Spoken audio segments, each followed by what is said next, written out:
All right, everyone, welcome to the regular council meeting here for the town of St. Andrews, Tuesday, August 6, 2024, 6:30 p.m. at the council chambers. This meeting will also be streamed through Zoom and Facebook. If anyone has any questions related to tonight's agenda, please email pnopper@townofstandrews.ca. Mr. Nopper will make sure to put that in the comments as well as he always does. Let's get into the recording of attendance. I note that all members of council are here in attendance with exception of Deputy Mayor Akaji and Councillor Gumashel. Thank you, council, for being here. And I do want to recognize that we're on the unceded traditional territory of the Peskotomuhkati people. Approval of the agenda. We'll get it out there, the mover and a seconder, but we do have a couple of motions that were emailed out after that we will amend and put under new business. Yeah. Okay. So could I have a mover to get the agenda on the floor? I've got Councillor Heenan and seconded by Councillor Neal. So mover and a seconder. I would like to propose that we amend the agenda then at this time to include 2 items under new business. They're before you right now. Your worship, 3 items. Pardon? 3 items. Three There was one items. emailed this afternoon, so. Oh, sorry, I've got the noise exemption. I have the meeting schedule review. And job description, senior tour guide. Okay, in the job description. So could I have a mover to amend it to allow those 3 items? Got Councillor Harland and seconded by Councillor Blanchard. All in favor of the amendment, please signify by saying aye. That has been carried. Any other amendments? Okay, then I will go back now and call the original approval of the agenda. All in favor of the agenda, please signify by saying aye. Aye. It's everybody. Agenda has been carried. Disclosure of conflict of interest, any this evening? Councillor Hurdle. Thank you, Your Worship. Just regarding a conflict of interest of FA 240822 and FA 240823. Okay, I'll look for you at that particular time. Recuse yourself and we'll give you time to go hide in the washroom probably or somewhere really elaborate like that. All right, so now that we're through A to D, we're now into E, which is presentations. And I do know that we have our senior planner, Alexander Gopen, on virtually, and he will be doing a presentation on Harbour Town Builders Development Plan for 236 Mowat Drive. Mr. Gopen, the floor is yours. Thank you so much, Your Worship. I did think I saw Andy come in, so I'll talk about the zoning, and then if there are questions and anything like that, more about the project, it's good that Andy is here and he can answer those. And I'll try and go fairly quickly and just focus on new information because you have been presented with a proposal for the site at least once before, maybe even once before that. There was a just getting the ball rolling. So this is kind of an update on what those plans are, and the developer is wanting to move forward with these plans. So it's 3 PIDs that make up 236 Mowat Drive, currently in the serviced residential zone. Mr. Gopen, do you have a presentation to share? Would really help if I shared my screen, wouldn't it? Little. Let's do that. That's better, right? Yep. Great. Okay. So there's currently combined they make up about 1.5 acres. One of those PIDs currently has a lot with a house and garage on it, and this new proposal, those would be demolished. And the proposal is for a private road condominium development with 12 detached 2-story dwellings. And previously, the last presentation was this would have been a public road subdivision, which adds a fair amount of complication to the municipal side of it. The condominium, happy to answer questions on what that means. It adds some complications, but they're more on the developer legal registration side of things. In St. Andrews, this type of development would only be allowed in the MR2 zone. And there's some other issues as well that make it, again, we're going to stick, it makes most sense for the IDZ zone. Some of the aspects of the Condominium Act is that there has to be condo board established, and that condo board collects fees, and those fees are used to manage common areas and the private road. There could be other parts of the condo board and what their responsibilities are as well. It's quite similar to an HOA, homeowners association. And one thing, sometimes people hear the word condominium and they assume an apartment tower where you buy the units instead of rent them. A condominium is a legal term for a development where instead of buying a fee simple lot, you are buying just a building on a lot, or it could be more than that, but it's a different way of dealing with subdivision rather than doing something under the Community Planning Act and the subdivision bylaw. So as I said before, the integrated development zone is the best fit for this still, given that it would need several variances and the rezoning to the MR2. So in this case, it's easier to rezone to IDZ and use the conditions to place the parameters on the development if council wants to move it ahead. Those conditions can include the types of things you would have in a subdivision agreement. So you can deal with stormwater management there. And then there's other things which are more kind of in this IDZ zone, the conditions you set by resolution. You can deal with design, screening, and really any other matters. And I know you've been considering this zone and how that can work with one of the other items on the agenda tonight, the Algonquin proposal there. So this is it's not quite as big of a site, as big of a proposal, but can still include a lot of those same things. So this is an overhead view of the lot. So it's this house and garage that would be removed. These are some site photos. And there's an aerial from not too long ago. And I'm going to hop out of this presentation and just go into PDF to share the images that were provided by the developer. So there are some new renderings. This would be 12, as I said, 12. They're still single unit dwellings, but they're now 2-story. I guess the developer felt like they wanted to provide folks with more room than they had initially proposed. I'll just kind of go through these. There's a common area in the middle.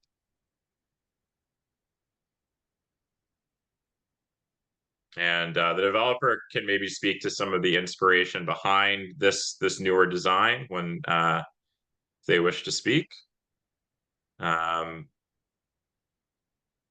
One thing don't have there is the site plan. So just give me 1 second.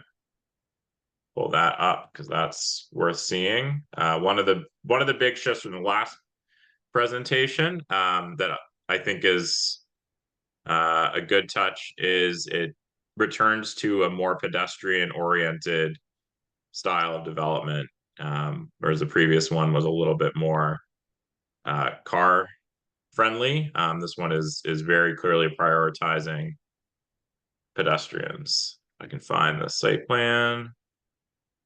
Here we go.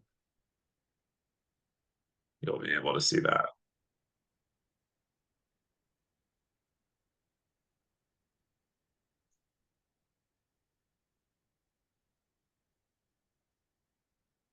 So it's returned to a common parking area at the rear. There's a little bit of extra parking.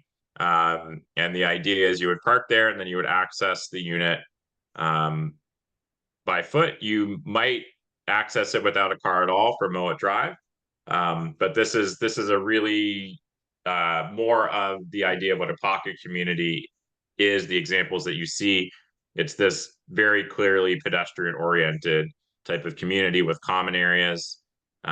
So I'll leave it there. And I don't know if you want to ask questions about the bylaw amendment and that process when that comes up in the agenda and have questions for the developer now, but I'm happy to answer questions if there are questions for me at this time. Thank you, Mr. Gopen. Mr. Jackson, do you want to speak or are you good with what was presented? Get you just, okay, yeah, you might as well just jump on the mic if you don't mind. Council, okay, we've heard from Mr. Gopen, obviously a revised plan. I'd open it up if there's any questions at this time for any member of council. Councilor Heenan. Yes, your worship and council. The first question that I would have is, how does this affect the people of the private roads that are coming off of the main road that comes down? if it's going to be a private road, these people will still have to use the road. So And- there will still be an easement that will allow them to do that. That right can't be extinguished through this process. Perfect. The other thing, I note in this proposal is before there was kind of almost like a public space for parks or things like that, and there was concern about it being used. Is it safe to assume that the condo association would be doing all the mowing on that land that's on the other side of the private road that's in front of the residence, and that would almost act as a buffer between the development and the neighbor?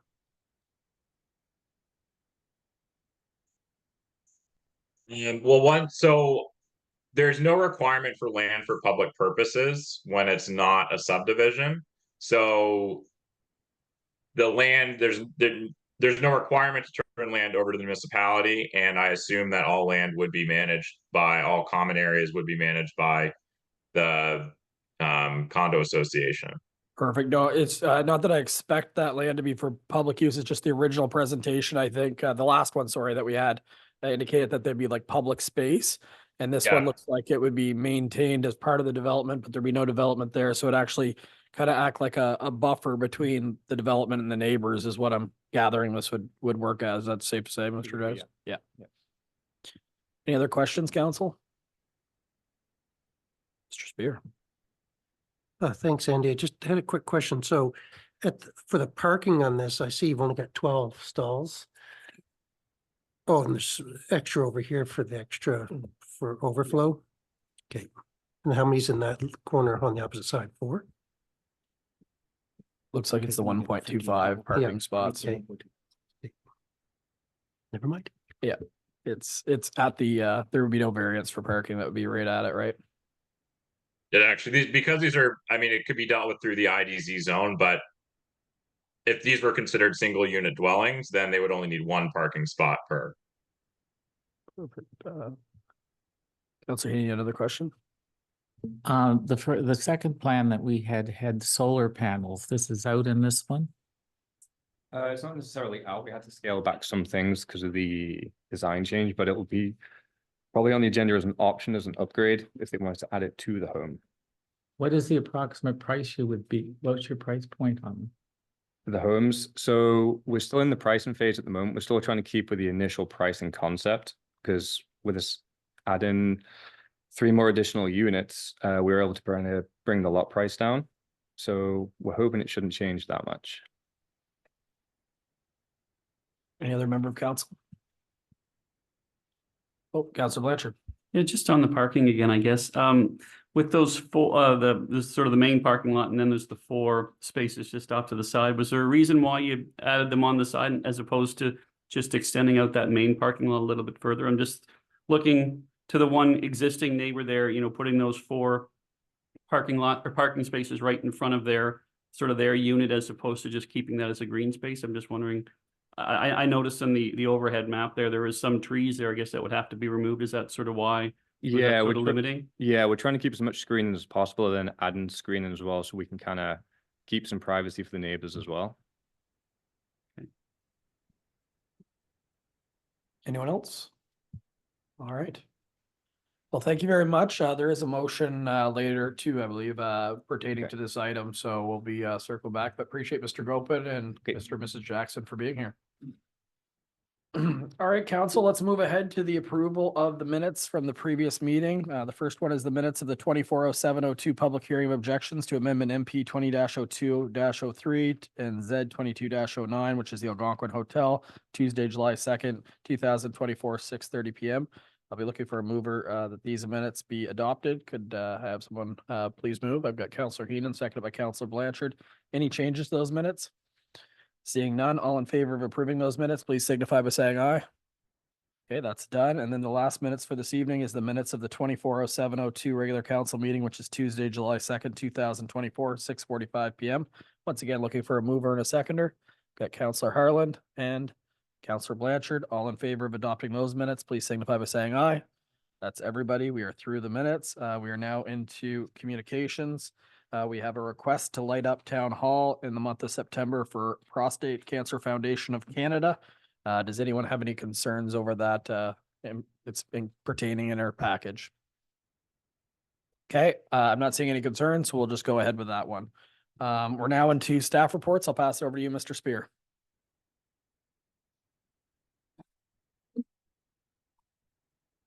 Thank you, Worship. Council, it has been a steady summer, both with outside activities and with visitors from near and far. We continue to expand our recreational offerings and are starting a process to identify what additional initiatives the community are interested in.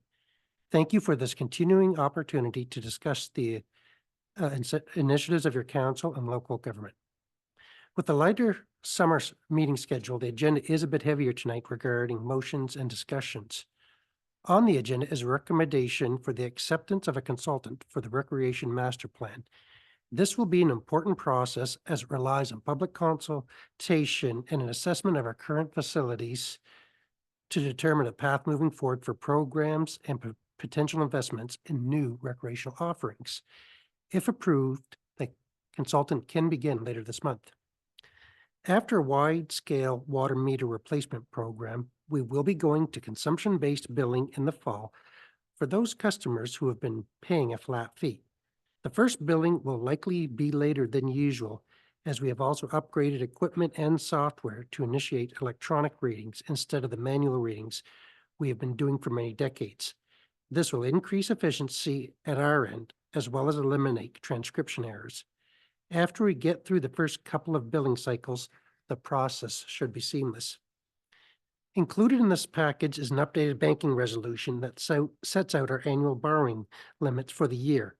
Lines of credits are set by provincial regulation, and any long-term borrowing is approved by the New Brunswick government as well.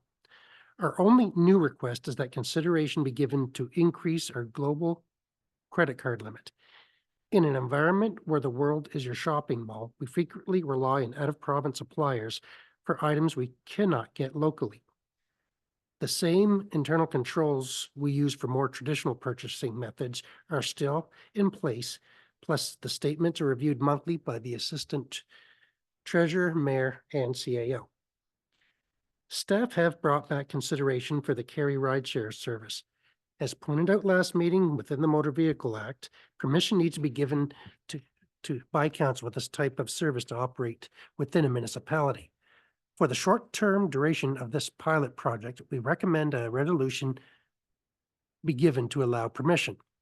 We have determined both providers meet the requirements as suggested by the Act, and when we revisit our vehicular bylaw later this fall, we will implement the required changes as council sees fit. Under administration, despite the year being just about half over, staff are getting into the budget process again. We will be working together on internal budgets through August while reflecting on the best way to engage the public. As an accountant, I may be biased, but I feel the annual budget is probably the most important document authorized by council on an annual basis. Any new programming or capital initiatives must be thought out in advance so that we have the financials and other resources to meet the services of our community. The Heritage Committee continues their public consultation process this month and are hosting 2 meetings, one on August the 13th for the affected homeowners, plus an additional meeting for the general public on August the 20th.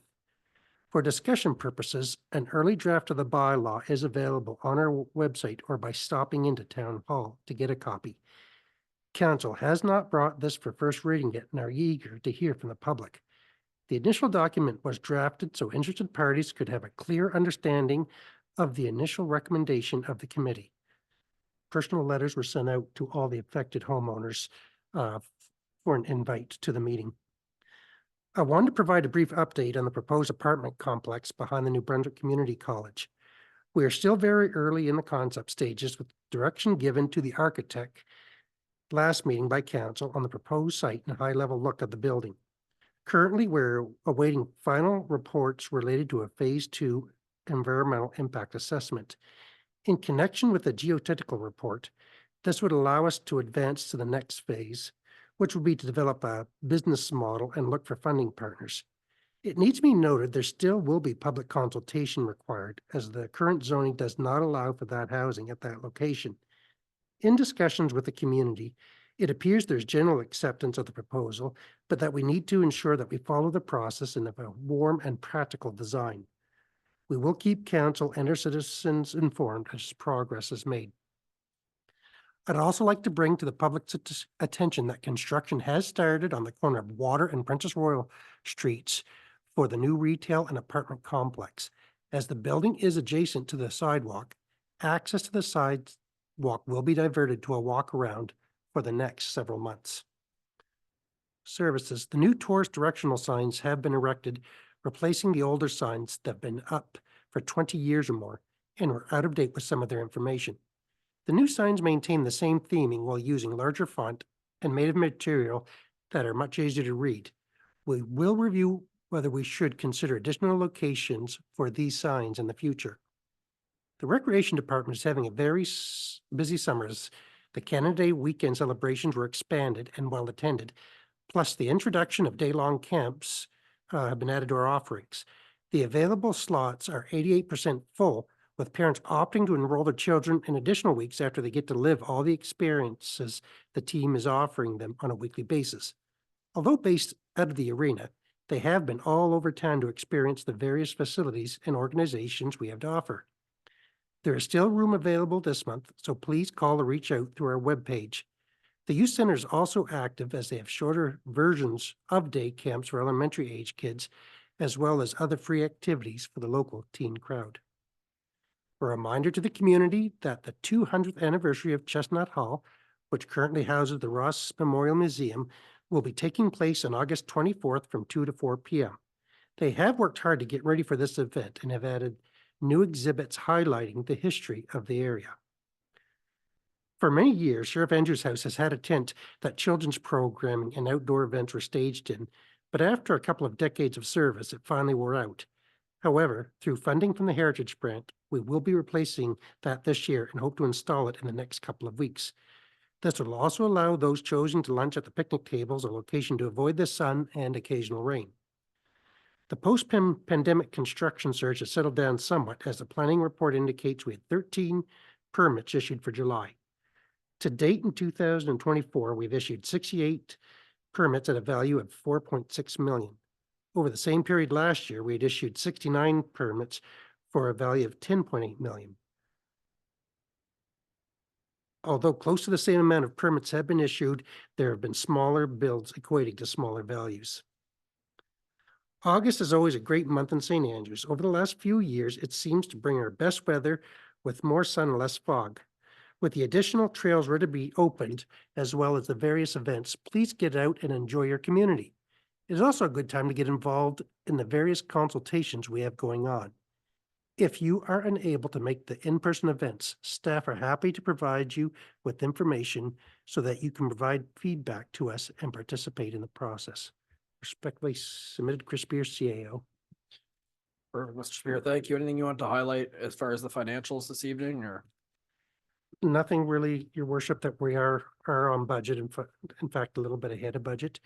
We've had some overages, as you know, related to capital and stuff. So instead of relying on reserve funds, we'll probably be able to offset that from savings within some of our expenses. Thank you.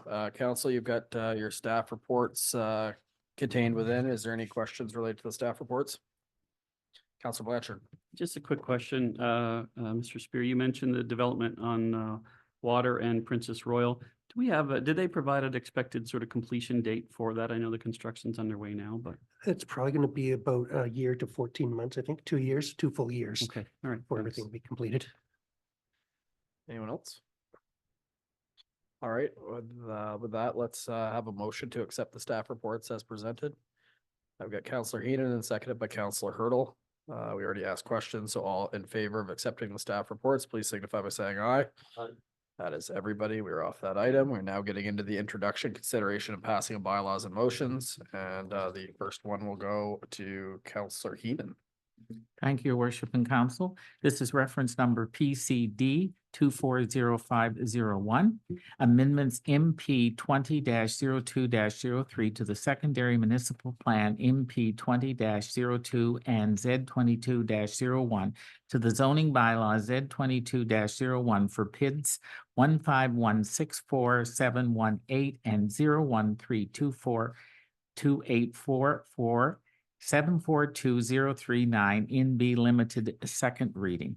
The town of St. Andrews has received a secondary municipal plan and zoning bylaw amendment request for PIDs 15164-718 and 01324-2844 742039 in B limited, the Algonquin Resort.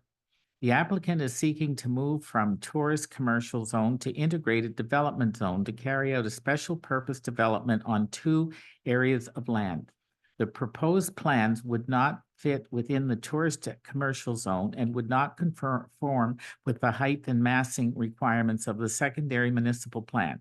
Please see the attached planning report from Mr. Henderson, Director of Planning, for more details.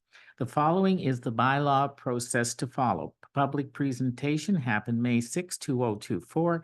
Obtain views of the PAC, May 17th, 2024. Obtain views of the Heritage Board, May 17th, 2024. Public hearing of objections, July 2nd, 2024. First reading was held on July the 2nd, 2024. Council has been provided with the terms and conditions discussed at the July 2nd, 2024 meeting for discussion. Terms and conditions are approved before the third and final reading. And the action is motion that the Council of the Town of St. Andrews grants leave for the second reading to Amendment MP 20-02-03 to the secondary municipal plan MP 20-02 for PIDs 15164-718 and 01324-284 742039 in B Limited Algonquin Hotel. I so move this, Your Worship. Thank you very much. Could I have a seconder for that motion that has 36 numbers in it? Okay, Counselor Hurdle, discussion on this one? All right, then I will call the question. All in favor of going to second reading, please signify by saying aye. Aye, Your Worship. Thank you. That has been carried. So it is bylaw number MP 20-0203 being a bylaw to amend bylaw number 22-02 being the secondary municipal plan bylaw for the town of St. Andrews. So I have read it by title the second time on the 6th day of August of 2024. Next motion. Yes, Your Worship, thank you. Next motion, that the Council of the Town of St. Andrews grants leave for second reading to Amendment Z 22-09 to zoning bylaw Z 22-01 for PIDs 15164-718 and 01324-284 for 742039 in B Limited Algonquin Hotel. I so move. Thank you. And again, I'll be looking for a seconder. I've got Counselor Harlan. Discussion on this one. Mr. Spear. Yes, Council, and I apologize for this, but the proponent and the Alex Henderson, the Director of Planning, needed some clarification on some of the wording in regards, and they worked on that on Friday afternoon, and so this came in over the weekend. It's, I won't say major stuff, but I'll point it out to you. I guess let you determine. So if you flip 3 pages in to section 10.A1. So it says a whitewashed wooden clapboard. What they'd like to add to that is or adequate facsimiles of thereof. Then below that, the following material should be used as a primary roofing material. Currently, we have a red metal roof, and they weren't entirely sure where that came from. So they just want a red roof with a color palette consistent with the color palette of the predominantly red shingle roofing that is found on the main building. In relation to part 13, on dates, make necessary building applications to the town of St. Andrews by September 1st, 2027. And 13B would be complete construction of the 2-story spa as per the plans filed for the town by September 1st, 2029. So that's 3 years to have the building permits completed and 5 years to have the construction completed. Similarly, that section had to do with the spa. Then part 14 has the same dates for the O'Brien House. That building permits by September 1st, 2027, and development completed by September 1st, 2029. In an earlier discussion today with the proponents, they are expecting to have everything completed by the end of next year. That is their hope to begin, but there's some legal stuff they have to work through, and there's some architect or heritage archaeological things, sorry, couldn't find my words, around one of the properties that they have to work on that could delay it. They don't anticipate it, but they don't know. Staff support these changes. Maybe, I don't know if your worship, if the planner who's been heavily involved in the heritage wants to speak of it, but we don't think it's to the detriment of the characteristic of the heritage properties of these changes. But I'll leave that in the council's hands. Perfect. Yeah, I know that when it comes to the red roof, it's just metal roof is not what the current building is. So they were, they'd like the flexibility to maybe match that. Question more on the one that maybe I just didn't pick up from our meeting. Is that an abnormally long time though to complete a project like that, or is that something that you see in a lot of developments like that? And is there a risk of it getting half done and sitting that way for 3 years, or like? Well, there's Not no that they chance would of it getting plan- half done. It's a Not that they multi-million plan on dollar. that, but I'm just like, Yeah. just making sure for the, Yeah. for the community that we're making sure that this is something that, essentially gets done in a timely fashion, if approved. So it's longer than we've anticipated from our meetings that we've attended. They, so really there's, you and I have talked to the ownership group, and then the planners have been talking to the project group, which doesn't involve the ownership group directly. And so the planner group, which included the asset manager and the architect, thought the 3 and 5 year window would provide them some flexibility. But again, I talked to a representative of the ownership group, and they hope to have shovels in the ground this fall with completion by the end of next year. Council, it's your discretion. I always hate when a council locks in a future council. That's my concern, and that's a long time frame for, it's a big project, but it's a long time frame, and it's newer than what we're used to, I would say. Through your worship, just to give an idea on some other developments that have happened in town. So let's take Van Horn Garden Homes, for example. You gave them a 5-year window to develop. Under Evans Land's development for Stonewall Place is 10 years. And so there has been flexibility depending on the development and what the anticipated outcome is. So just to give you context of other options that council has passed. Thank you for that. Council, any other questions? Councilor Ware. Microphone, please. I find the time frame a bit long. You mentioned some other developments, but those were housing developments and things like that, which, they do spread out over time, but to take that many years to put up that type of facility seems long. I have the same reaction you do. It seems to be dragging too much. Especially when we were under the impression that we had to get this passed as soon as possible for the project. It just feels like a bit of, yeah. Sorry, I saw another hand on this side as well. Was it Councilor Hurdle? Thank you, Worship. My question has to do with the wording around 10A1. Adequate facsimiles, is there a established standards around what an adequate facsimile would be?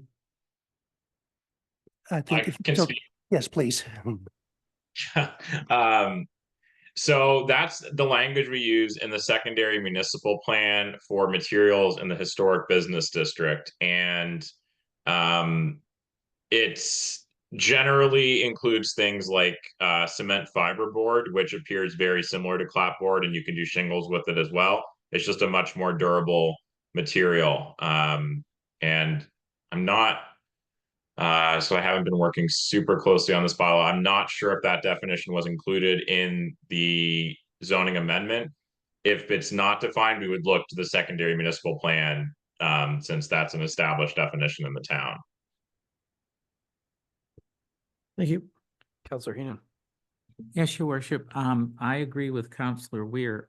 We were put under the gun that we almost even had to have another meeting to get this this plan worked up, and now we have a 3-year time frame.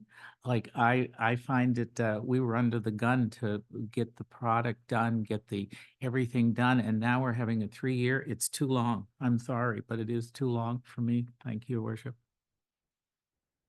All right. You, Councillor Harlan. Thank you, Mayor Henderson. So what are the implications if we give them, what would a typical time frame be? That's a big, it depends. Loaded question. Yeah, But yeah. It could be 2 years, like closer to what Anchor's Landing had, or, you know, it could be 10, depending on the project. 10 is very long, I would say, usually. I would say, Your Worship, and again, we're still in the negotiation stage to a certain extent. If council feels they want to amend those dates to something shorter, feel free to. And like I said, if the proponent thinks they're going to start construction this fall, then maybe you say a year to have the building permits in and 2 to 3 years to have the construction completed and call it a day. And so my second question with respect to that is, what are the implications if they don't meet that deadline? Do they come to us and So request? yes, so that these conditions are being put within the bylaw by resolution. And so if they don't meet them, we'd have to amend the bylaw so they can meet, so they couldn't continue. Well, from a practical standpoint, if they began their thing and they're going to be 3 months after, we're not going to go up there with the stop work order. We'd keep on top of the project and have it amended, you know, 5 or 6 months to a year in advance if we knew they're a little late getting started. But hypothetically, we could put a stop work order if they didn't meet any of their deadlines.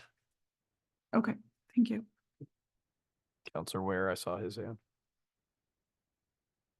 Yeah, just one comment from a practical point of view, regardless of what we put on timeframes, whether it's 27, 28, or 29, unless we're holding some type of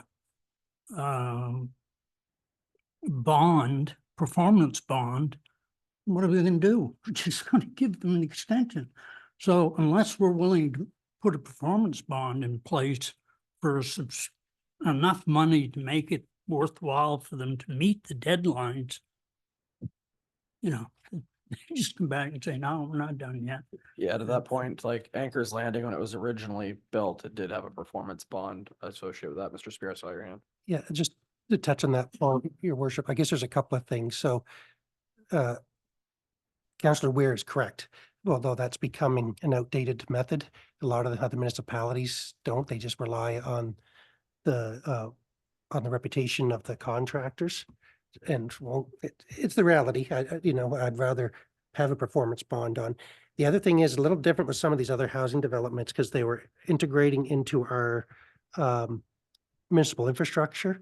And this one really isn't, that everything's going to be pretty much on their own land. So there's less, so all we're really looking for is to have the thing completed.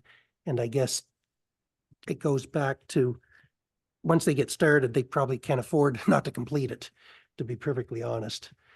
That it's, you know, they're going to have millions of dollars put into it. And so I'm not worried that they won't complete it once started. It's just a timeline of I'm not sure what could slow it down. Again, they have full intentions of starting this in the next few months. Councillor Bennett. Thank you, Mayor Henderson and Council. Respectfully, I think if anybody can understand what issues can come up, I think we should understand. If they have to do archaeology, thank you, dig, then God knows what can come up in that, especially in the area we're in. You know, we ourselves now are in the middle of an environmental issue with our wharf, and we're looking at possible extensions, God knows how long to that. So if anybody can be considering of what could happen, I think we should have a lot of consideration for what ifs and what can happen. So for that reason, and for everything that's already been said here tonight, these people, once they start building, they're going to want to build and done. They're not going to want to, you know, be half done a building and let it sit for years on end. These people are in the business of making money, and the building doesn't make money until they got customers walking through the door. So I think they have a lot more vested in it than we do. for those reasons, I'm happy with the way that this reads now. Thank you. Thank you, Counselor Bennett. Okay, yeah, go ahead, Counselor Neal, you haven't gotten yet. Thank you. I guess my only concern, echoing what Councillor Bennett just said, I don't necessarily have an issue with the timeframes as they're worded here, because it looks to me like they're looking at a 2-year build. What I think could be a little concerning, again, if they're so eager to get going, is the only concern they have this archaeological dig? Or, like, I'm wondering why, if they're so eager to get started, they want this 3-year window to put building permits in. Well, I guess to say the architects are always going to err on the side of caution. So when they were formatting this, they wanted to make sure everything was met. Something that could happen, and I'm not saying it is, but once they haven't submitted drawings yet, and if there's something that comes in that doesn't meet the National Building Code, I'm assuming it's going to, but these things happen, they do, that it could slow it down a little bit, that's all, but it doesn't usually slow it down by years, honestly. It might be a difference in a month as they have to talk about something back and forth with the Regional Service Commission. But as far as something, you know, from a business perspective, it could be funding, but I can't speak to that, but it has never been a concern expressed by the proponent. It's just another thing that can happen on any type of project. Okay, so would it be unreasonable then to put a clause or something into this stating that once the building permit has been signed, that we give them a time frame? So if they do happen to start this fall, the way this is worded now, they technically have 5 years to complete it, which could be somewhat worrisome, but. And that's perfectly at council's purview. So what I'm kind of getting is kind of two perspectives. So one is what was within the document we have. The other might be a shorter time frame where they have a year to get the building permit and 3 years to complete the project, because they were planning to do it in 2 years. That's giving them an extra year. And that's kind of sounds to me like a compromise of what council wants. And even if they can't, they can always come back to council and ask for an extension. It just doesn't lock the next council into having a decision by this council by saying 5 years if nothing happens. 3 years to get going. It means the next council that sits around this table might say, how's that going? Oh, the previous council gave them 3 years, right? Like if you can avoid that stuff, you should avoid that stuff. If you can't, you can't. For some multi-phase developments, we know you can't. It takes multiple years to do. So council, I just want a quick consensus. If anyone feel better about the 1 year for building permits, 3 years to complete, just to show of hands, if you like that tighter time frame. All right. I'm seeing kind of, you want to hold your hands up there, just seeing 3. And how many are happy with the way it is stated here today? Is that 3? Am I getting 3 here? Okay, I will break the tie, which I never get to do. I will go 1 year and 3 year. They can always come back to council if they want to extend that. And would that require 3 readings or just a motion by council? It would just require a motion by council. Oh, hold on. Yeah. Just That's it. Yeah, because it's a resolution, you can just do it by resolution. So it'd be just a touch point. We didn't get going. This is why. Come back to us. I don't see why we wouldn't have that control in place. Okay, so consensus that it's important to note that is for 3rd reading though, and I still have to do a second of this particular, I guess you could say zoning bylaw, said 22-09. So we still have a motion on the table and a seconder. realistically, you have a motion and a seconder. We should do an amendment just to include the changes to the bylaw. So we'll be looking for amendment for the change in time frame as stated, the 1 year for the actual permits, the 3 years for completion of the project. Mr. Spear. Sorry, your worship. Sorry, worship. It's sorry, my fingers aren't working right. It also to amend 10A1 that you'll accept wooden clapboard or adequate facsimiles thereof, and in 10B1 to For reduce all word of them. metal. I get you. All of that. Fair enough. Okay. So for all of those amendments I just said, could I have a mover for that amendment? I've got Councillor Heenan, a seconder. Councillor Bennett, discussion. All in favor of those amendments, please signify by saying aye. That has been amended. So we're back to the original question. Is there any more? That was a lengthy one, any big project, but any more discussion? Okay, I will call the question then. All in favor of going to the 2nd reading on the zoning bylaw, please signify by saying aye. All right. And any opposed? Seeing none, this is bylaw number Z 22-09, a bylaw to amend bylaws number Z 22-01, being the zoning bylaw for the town of St. Andrews. It's been read a second time, 6th day of August 2024.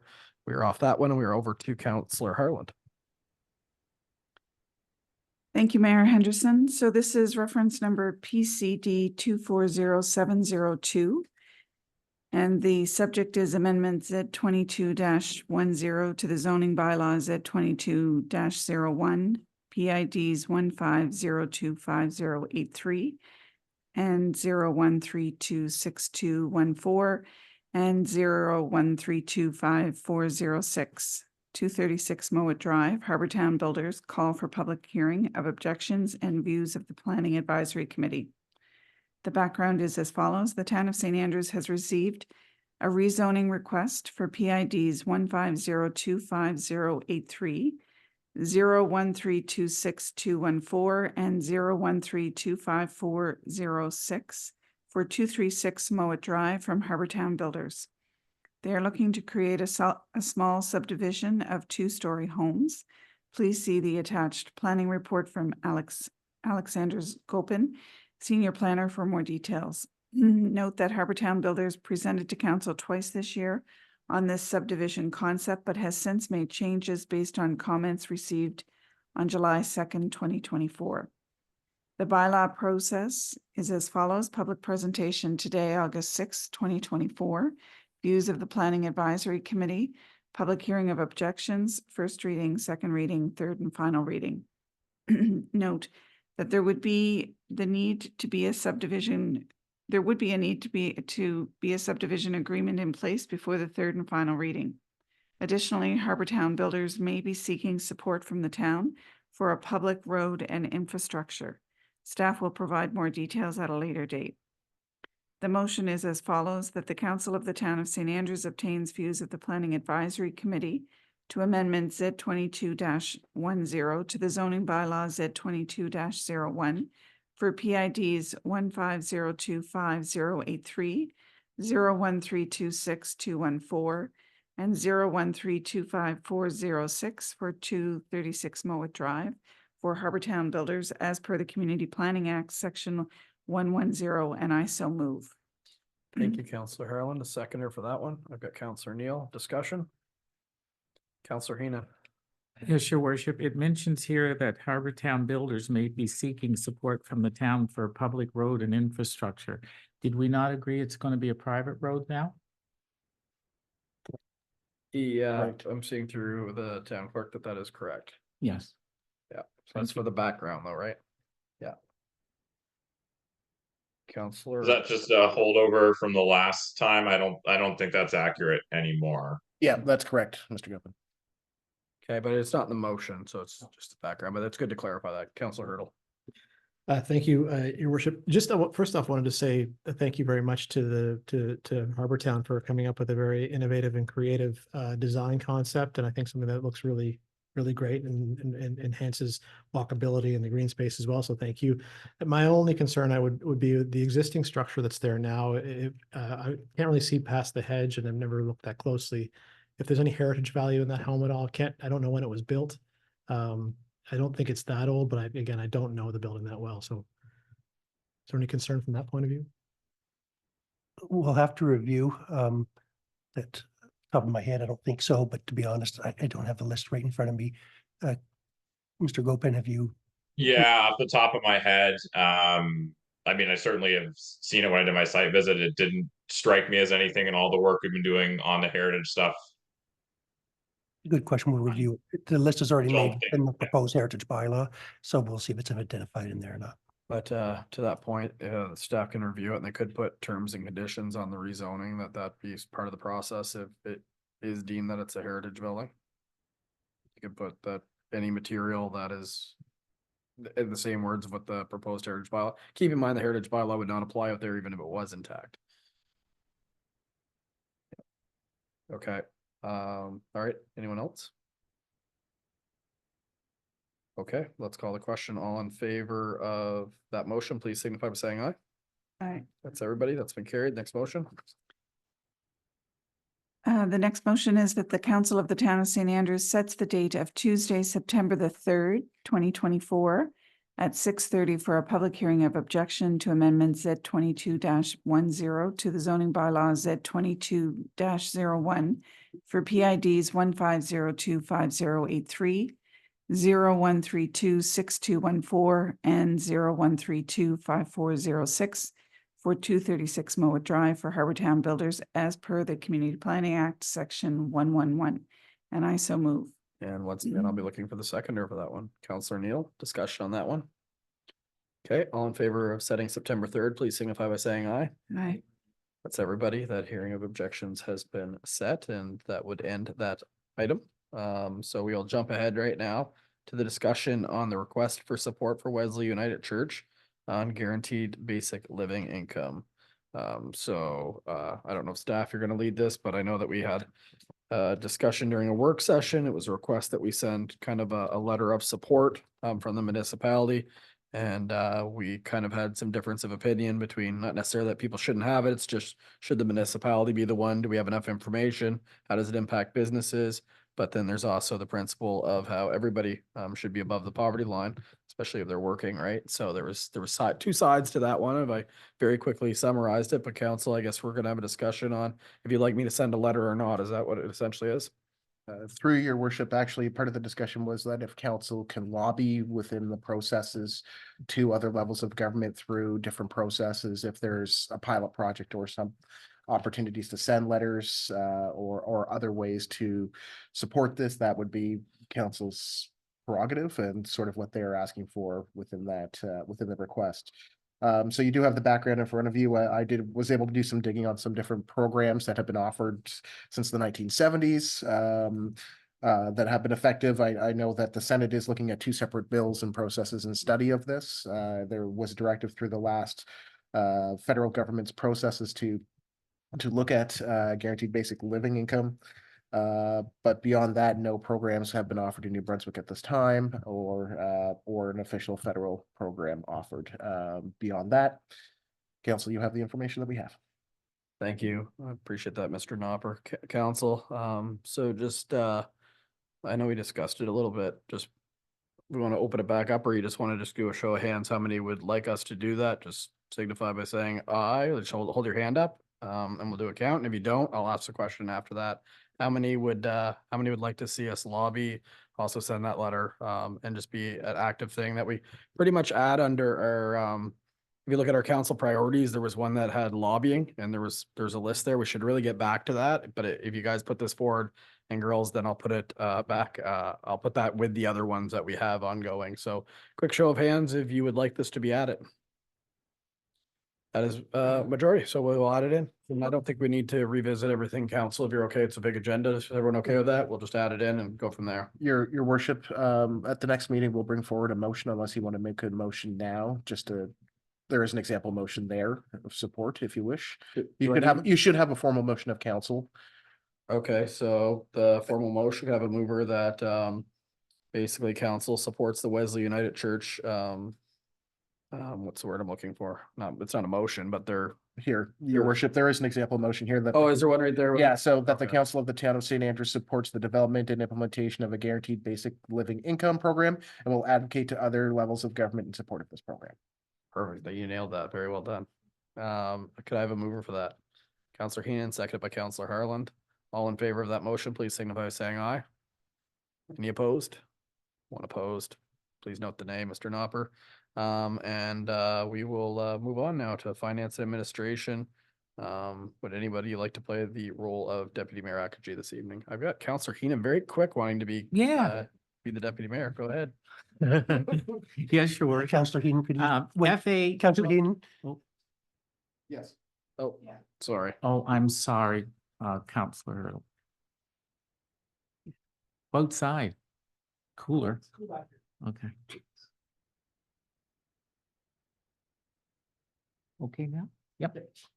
Your worship and council, FA 240822, Bank of Nova Scotia Operating Agreement 2024-2025.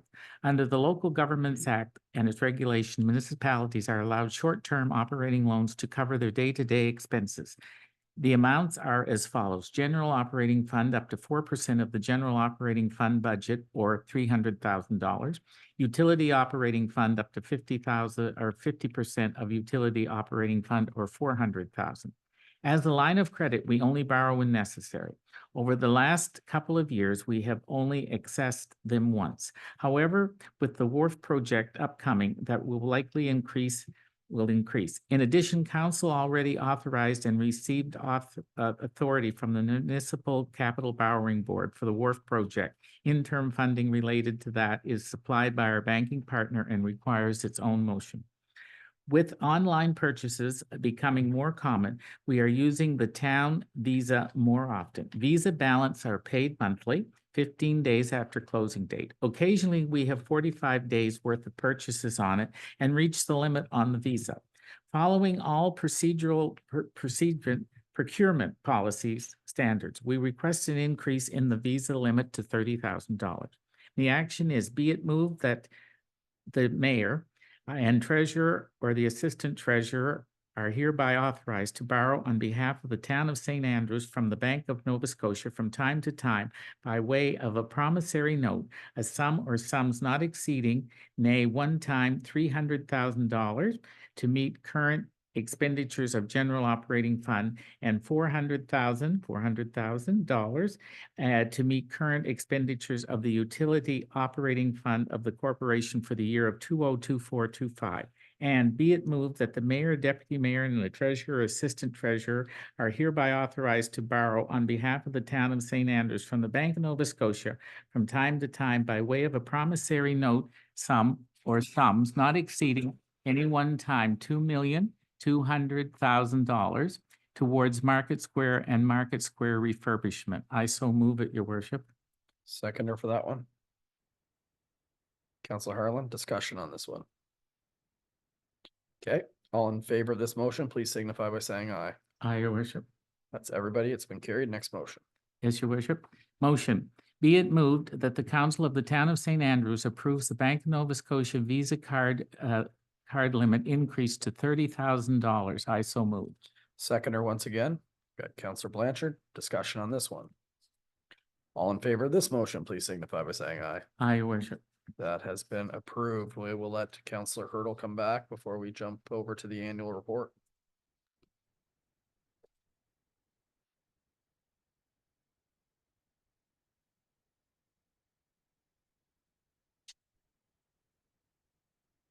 Making pretty good time overall, council. Yeah, it's a lot of heavy motions and it's moving along. Okay. Okay, we are jumping over Deputy Mayor Heenan. Thank you. FA 240823, Town of St. Andrews 2023 Annual Report. As per the Local Governments Act, Section 105, all municipalities have to develop an annual report of council and the financial statements of the town. This document will be available for the public to access online and at the town hall. Provided with this report is a copy of the Town of St. Andrews 2022 Annual Report.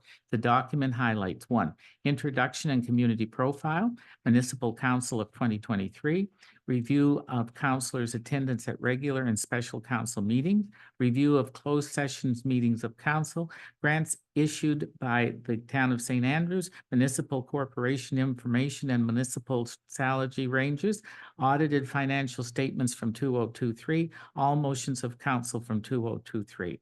And the motion is that the Council of the Town of St. Andrews accepts the Town of St. Andrews 2023 Annual Report. Your worship, I so move. Thank you very much. Seconder for that one. Okay, Councilor Bennett, discussion. Just want to say, council, when you get into kind of pages 6 and 7, it gets into your attendance. I just want to note how impressive it is, the attendance ratio that this council has, and it's very appreciated. Everybody to give up that much time in the run of a year. If you look at all those X's, I don't know what it is. It looks like 95% X's, right? It's pretty high, especially when a lot of us have day jobs as well. So it's greatly appreciated.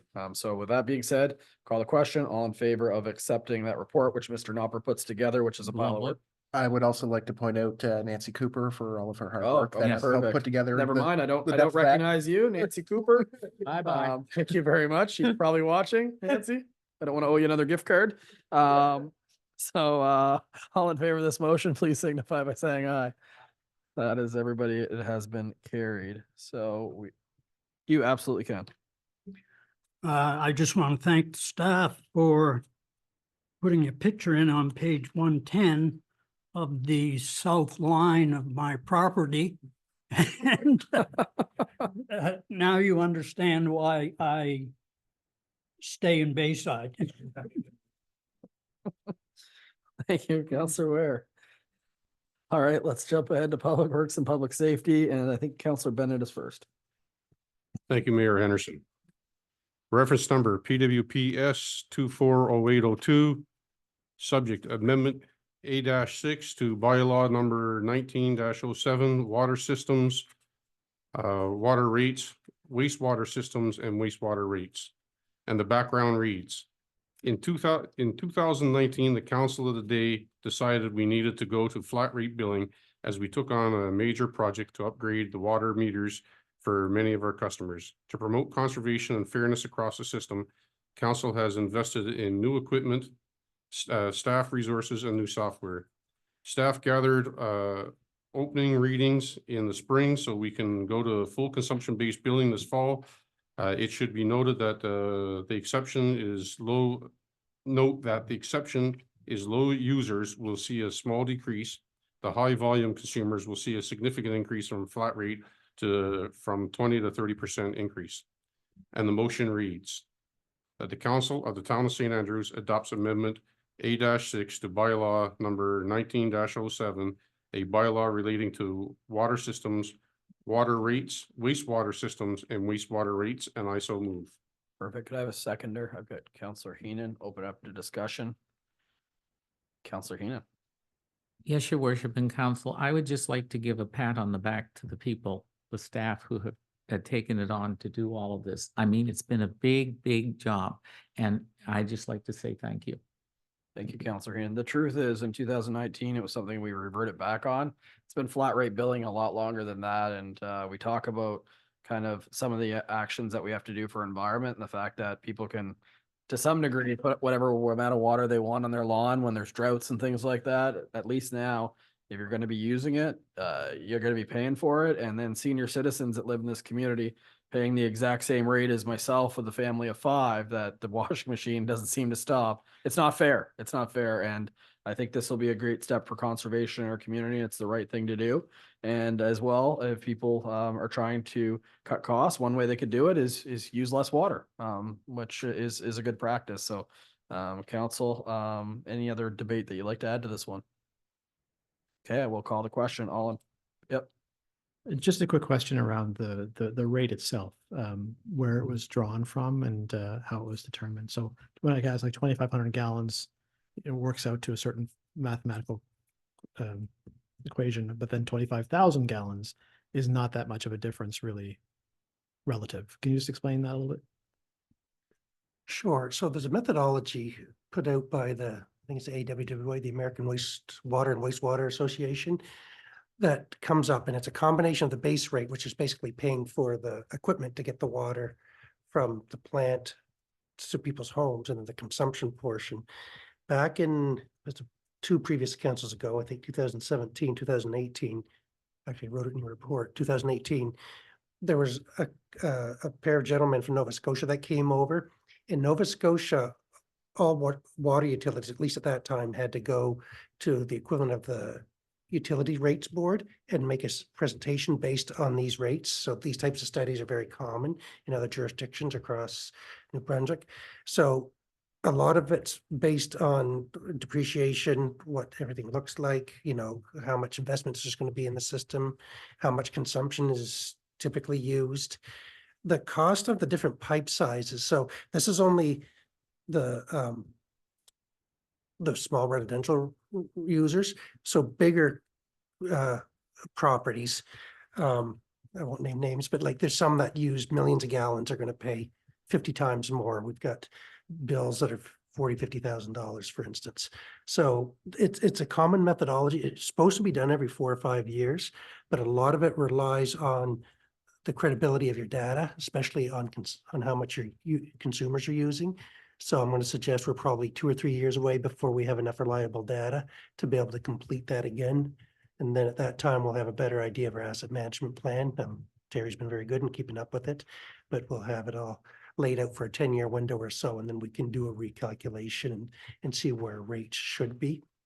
Personally, there's a lot of recapitalization needed in the water and wastewater system, and the rates probably are still late. And frankly, we're looking at semi-annual charges of $500 and St. Stephen, that's a high user. At St. Stephen, I think it's $1,000, $250 a quarter. So I think there's still room for us to move, but we want to prevent rate shock. And what we're proposing here should give us close to the same revenue. And then once we get a handle on that, then we can look at incremental increases to help with the recapitalization of our infrastructure over the next decade or so. The other thing just on that, Mr. Spear, to note, was it 2018, I think, that the town hired a consultant to go in and look what they do in other communities and what could be implemented here, because when we talk about budgets and importance, the operating fund, we have to watch our debt service ratio, but the one that actually keeps me up at night is actually the utility, the water and wastewater. It's if you look at the infrastructure in place and the amount of debt we're able to carry, and we do need to figure out a way to get more revenue, and it makes sense that those that use it the most are the ones that pay more, and the ones that use it the less are the ones that pay less. Keeping in mind that there will be standard fees. If you have a summer home here and you're here for a week, you still have to pay in, because all that infrastructure that goes to your home is still needed to be able to work.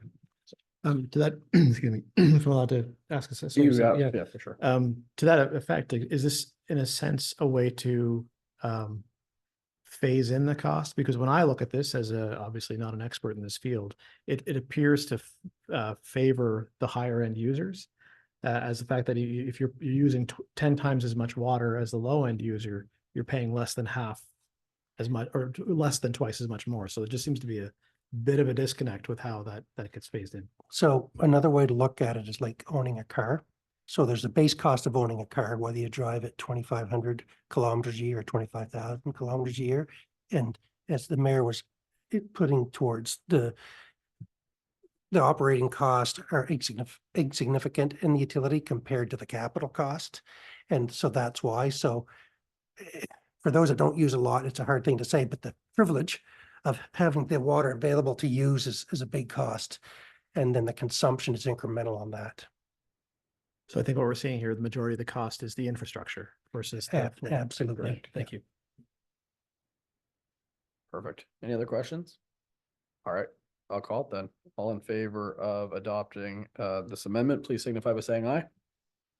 It's everybody that has been carried. Thank you, council. And then we are switching over to the one related to parking, which is Councillor Neal. Thank you, Mayor Henderson. This is PWPS 240808. And the subject reads amendment number A-6 to Schedule B, no parking anytime, to bylaw number 18-01, the vehicular bylaw. The background reads that at the July 2nd, 2024 regular council meeting under new business, staff were directed to provide parking on Princess Royal Street between Water and the boat launch. Staff have opened parking along the west side of Princess Royal Street up to Pagan Street. This report is to formally address this change under bylaw 18-01, the vehicular bylaw for the town. As this is a change to the schedules, only one reading of council is needed. So the motion reads that the council of the town of St. Andrews approves the amendment number A-6 to Schedule B, no parking anytime, to allow parking on Princess Royal Street between Water Street and the boat launch along the west side of the street from Water to Pagan Street. And I so move. Thank you. Seconder for that one. Councillor Harlan. We kind of discussed this already. This is almost a formality, but is there any questions or comments? Okay, all in favor of approving this motion, please signify by saying aye. Once again, that one has been carried. Councillor Neal, the next one. The next one is reference number PWPS 240809. And the subject is a residential security camera rebate program. So the background reads, with the increase in criminal activity in the town of St. Andrews, council is seeking ways to create community safety and how the community can support the RCMP with identifying criminal activity and supporting the investigation process. Please see the attached document for more details. The town is proposing a new residential security camera rebate program. The program will offer residents a $100 rebate on the purchase of security cameras. Residents must purchase the cameras first, have them installed, and take pictures of the installation. There are specific criteria the cameras need to meet to be eligible for the program. Suggestions of cameras for purchase will be provided to residents.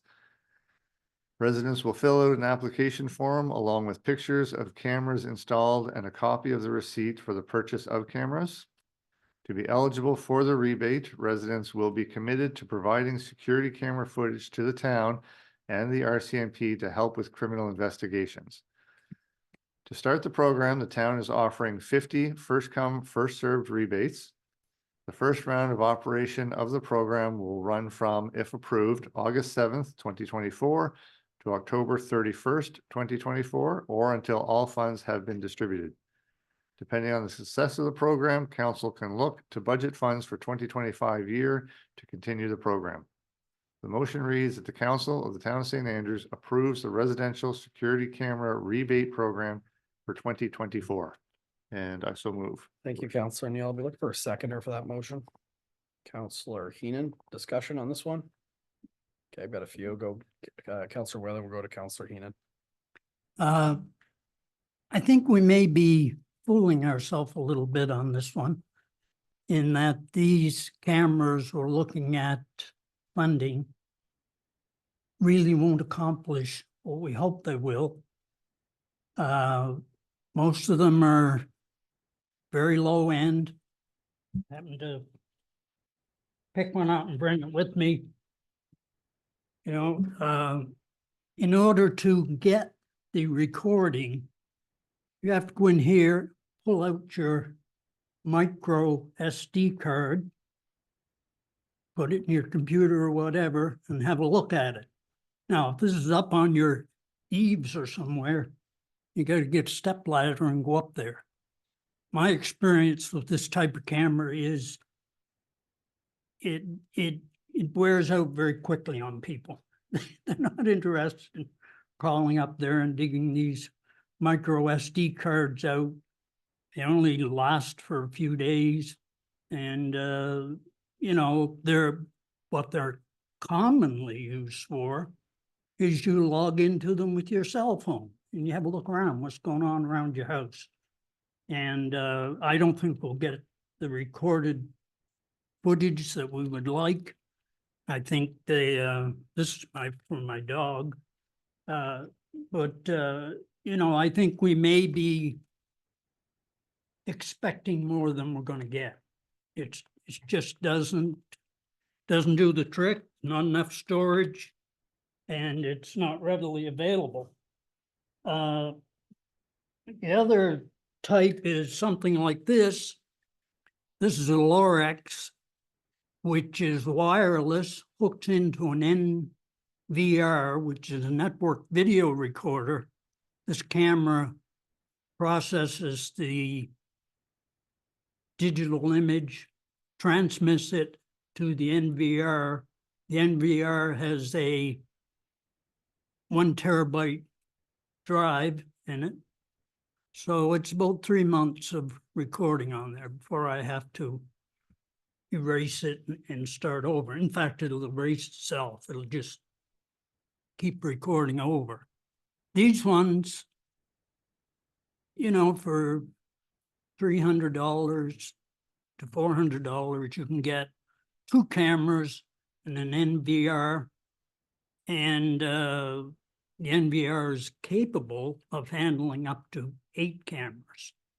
So I think what we're looking at is we're not going to get the results we anticipate. Not saying it's a bad idea.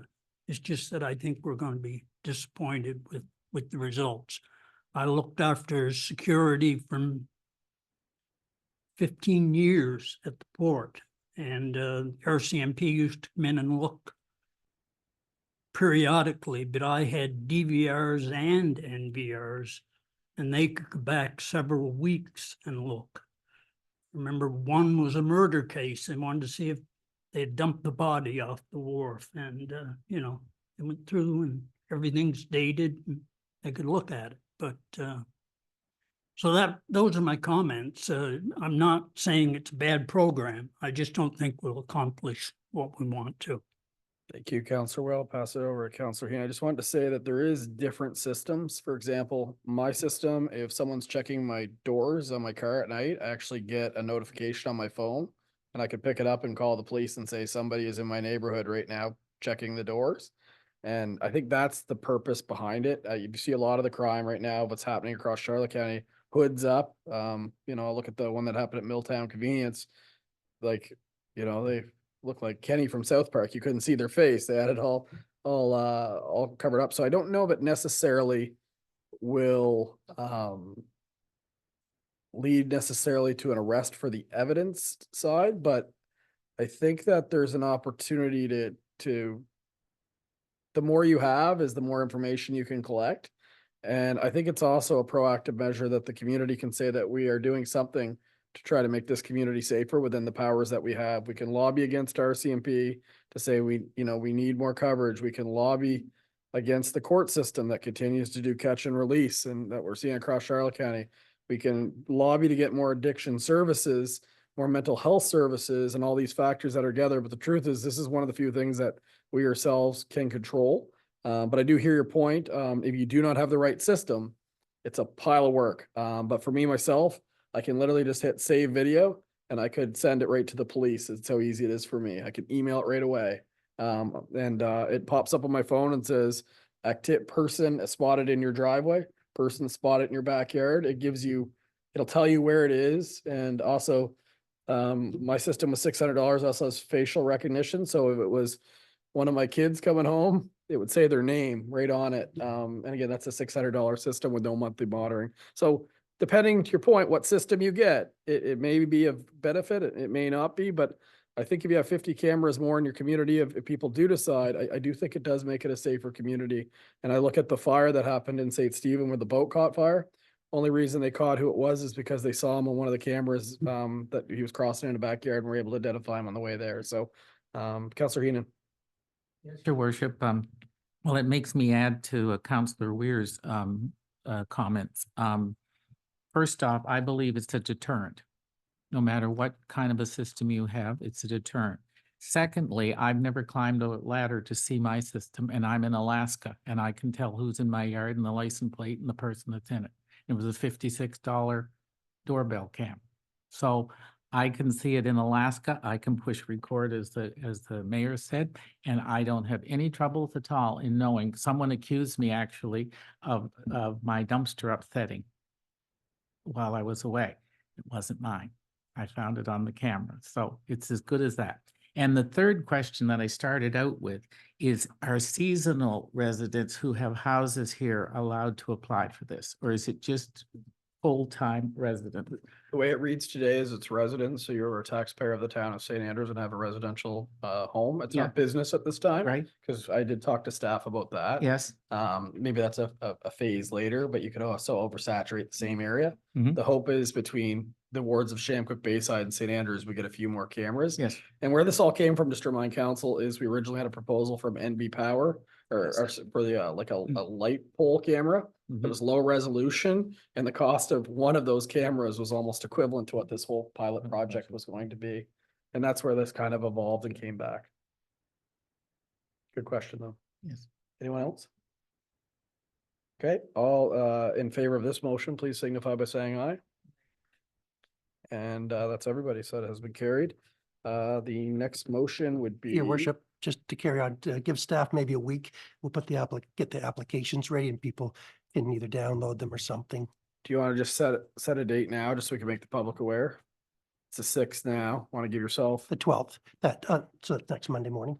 Next Monday morning, they'll either be Are available. you sure I don't want to like put you on a time crunch if you need a little more. Paul doesn't have to sleep. It's okay. Your worship, Worried about things I'm not. I just have to make fillable PDFs and then save them, and I've already got. the- AI does the so much information there. now, Mr. Nopper. Exactly. All right. So those that are watching this, it'll be available for town hall at the 12th to get more detail. And the reality is Your worship, and just to recall, if you're letting the public know, it will be a first come, first serve, 50 opportunities to start. There will be the criteria. We'll have it online to download, so you'll know what you have to do for steps, but it will be a first come, first serve, open to Bayside, Shamco, and St. Andrews. Counselor Ware's point, though, I think 50 would be definitely a surprise in a 2-month period. So we'll see how much uptick it has. You can look back and say, "Told you so." How about that? All right, Counselor Neal. Oh, no, we're not on Counselor Neal. We are now off of that. We're on economic development, and that's Counselor Hurdle and Ware. And the first one is Page 1. Hurdle. Thank you, Your Worship. This is in reference to EBC 240802, the Vehicle for Hire Company Authorization to Operate in the Town of St. Andrews. It was brought forward by our esteemed colleague at the July 2nd, 2024 regular council meeting that under the Motor Vehicle Act of New Brunswick, section 197.1 states that no vehicle for hire company shall carry on business or facilitate the offer of vehicle for hire services within the territorial limits of a local authority unless authorized to do so by the local authority. There are 2 companies currently operating in St. Andrews. One is Eastern Charlotte Waterways, ECW, Project Village Car Share, and 2 is the Carry Ride Share. For these services to be legally offered in the territorial limits of the town of St. Andrews, council would need to authorize them via motion. Staff have consulted with legal, and the opinion was that council can approve via motion.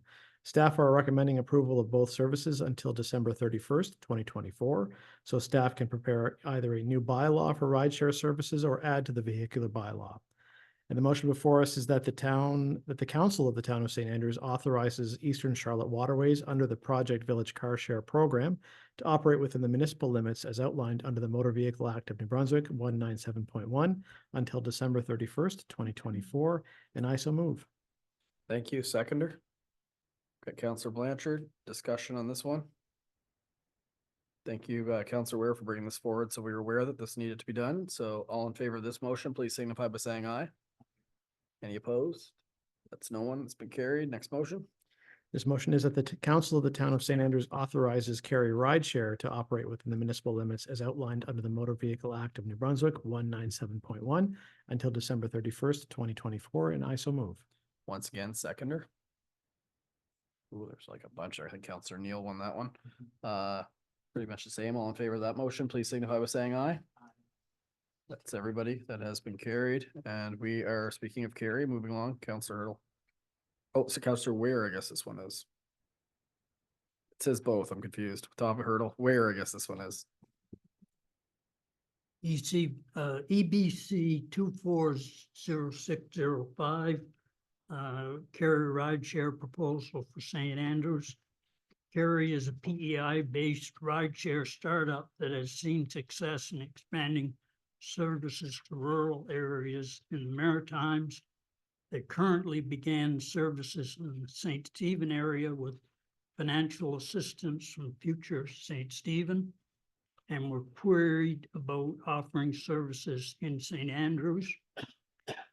Fee-for-service is app-based and much like the better-known Uber or Lyft. And I'll add a comment there that it is identical. Uber and Lyft both sell their software to these companies. Operating in large centers in PEI, feasibility of a small population like ours is undermined. However, they are willing to pilot it over 5 months. They're looking for council to support to commit $18,000 plus HST for 18 weeks of operation, which represents 1/3 of the cost. Please see the attached staff report and proposal for more details. And the motion reads that the council of the town of St. Andrews agrees to an 18-week pilot project with Carry Ride Share, which includes a financial contribution of $18,000 plus HST to come out of the economic development budget. I so move. Okay, can I have a seconder then for that motion? Counselor Neal, I think I have to get it out on the table. Council discussion on this one. I know we had concerns about the amount and also the funding, and there's also comments in the past, the Regional Service Commission should be leading transportation in the region. And we asked for more detail and did get a little bit of more of a breakdown, which talked a little bit about kind of with the money that we spent for marketing. I believe it was like about 5K. I don't know if I don't think it's in this package. It was in a previous one, right? But council, over to you. Councilor Ware. Yes, even though I made the motion, I have to sort of speak against the amount. We did get some numbers. I didn't think they were overly sophisticated. Just some numbers put on a sheet of paper. And I think it's a fairly substantial cost. It obviously is not going to benefit the local population much because the cost of the fares are rather high. I understand. I haven't used it, and that's just what I've heard. So, you know, I think it should be a smaller amount, and perhaps it should come out of our portion of the tourism levy that we collect each year, as opposed to economic development. So Councilor Ware, I actually personally saw it the same way you did. I actually had the breakdown. I don't have the numbers in front of me. I should. Was it $5,000 for like marketing and awareness? Is that what we had? Was that the number I recall seeing? To me, I thought just it's a large amount of money, $5,000, but that could come out of the tourism promotion that we collected the levy. So we can educate people on the service, and it being successful, it is an offering. It's important to note that if I want to go downtown from here, it's $7.50. So if it's raining, that's a pretty good offer. I'm having a few drinks and not so much going down, but if I'm going up the hill to Algonquin, that would be probably after dinner would be a good thing. I do think it ends around 10 p.m. though, which is a bit of a barrier still right now if you're out at the Rossmount or something like that. But I do see merit in having the service available since we don't have transportation. So the number 5,000 jumped out at me just because that's what it said it was for awareness and marketing. And that's something that I think that council should consider supporting. 18,000 is a lot, and it's important to note that they've already been operating for over a month now, right? So without the funding, right? So council, over to you though. That was just an opinion of mine that matched Councilor Ware's. Councilor Heenan. Yes, your worship and council. The only concern that I have is I look after a few elderly people, and this is an app and it won't work for them. They can't see the app, they don't understand the app, etc. If it had a call in, it would be much better. However, unfortunately, it's like Uber. You have to be quite educated. You have to be quite savvy in your apps. And that's the only problem I see. Thank you, your worship. Thank you. I think there's not that it will necessarily solve that, because I that was a concern that we did talk about, but I've got to wonder the Senior Resource Center here couldn't be a champion in helping educate people on how to use that as well, how to download it, how to use it. But yes, technology barriers, especially people that don't have cell phones, which there is still a number of people that don't, it does make it a lot tougher for sure. Councilor Hurdle.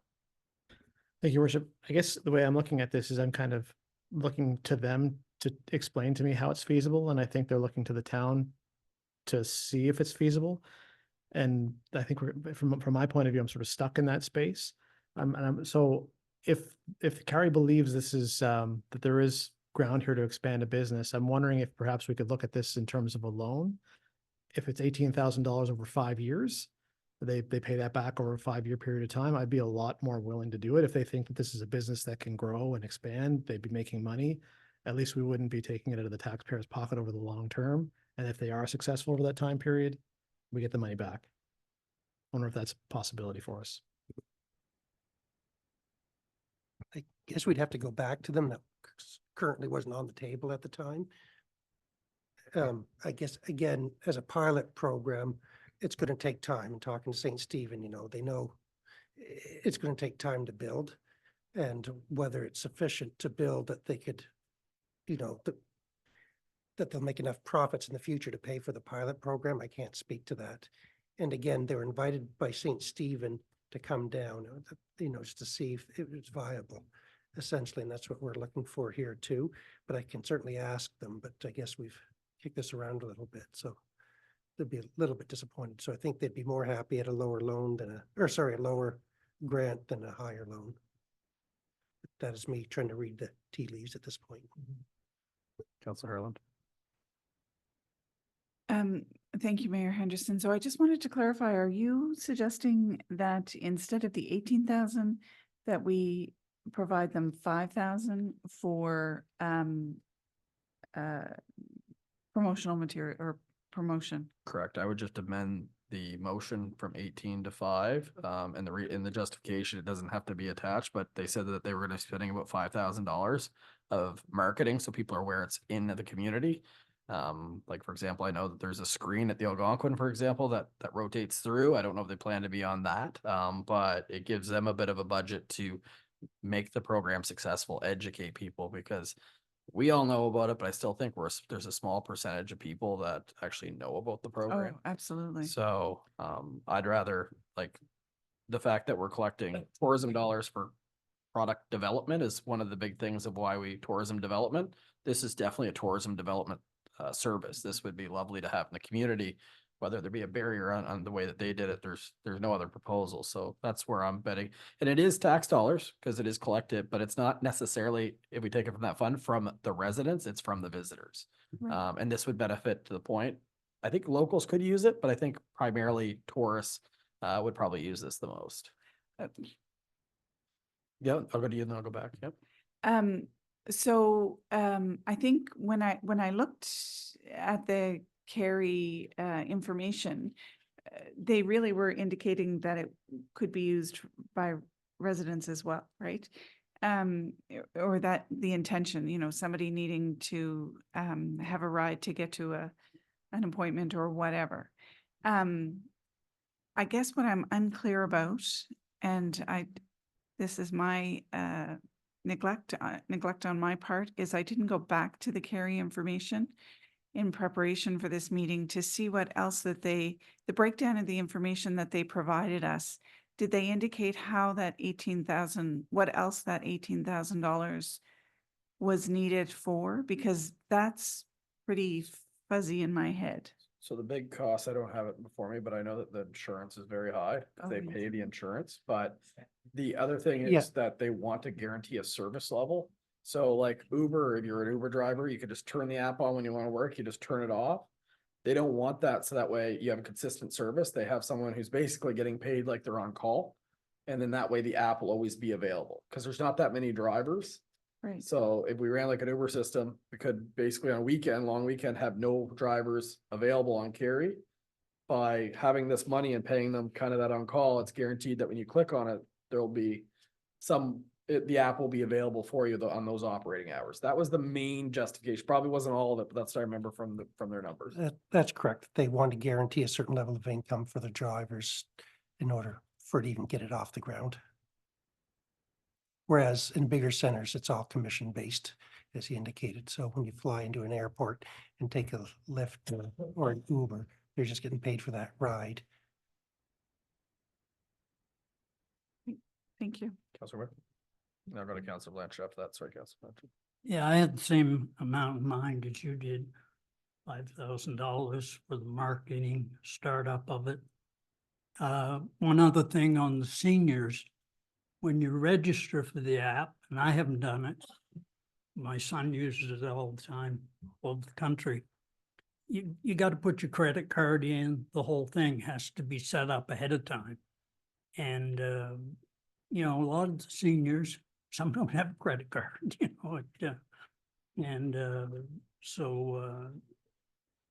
but I feel $5,000 is a tidy sum of money for any small business that's starting up, and they should be, maybe not be ecstatic, but they should be happy. Yeah. I appreciate that. Councilor Blanchard. Thanks.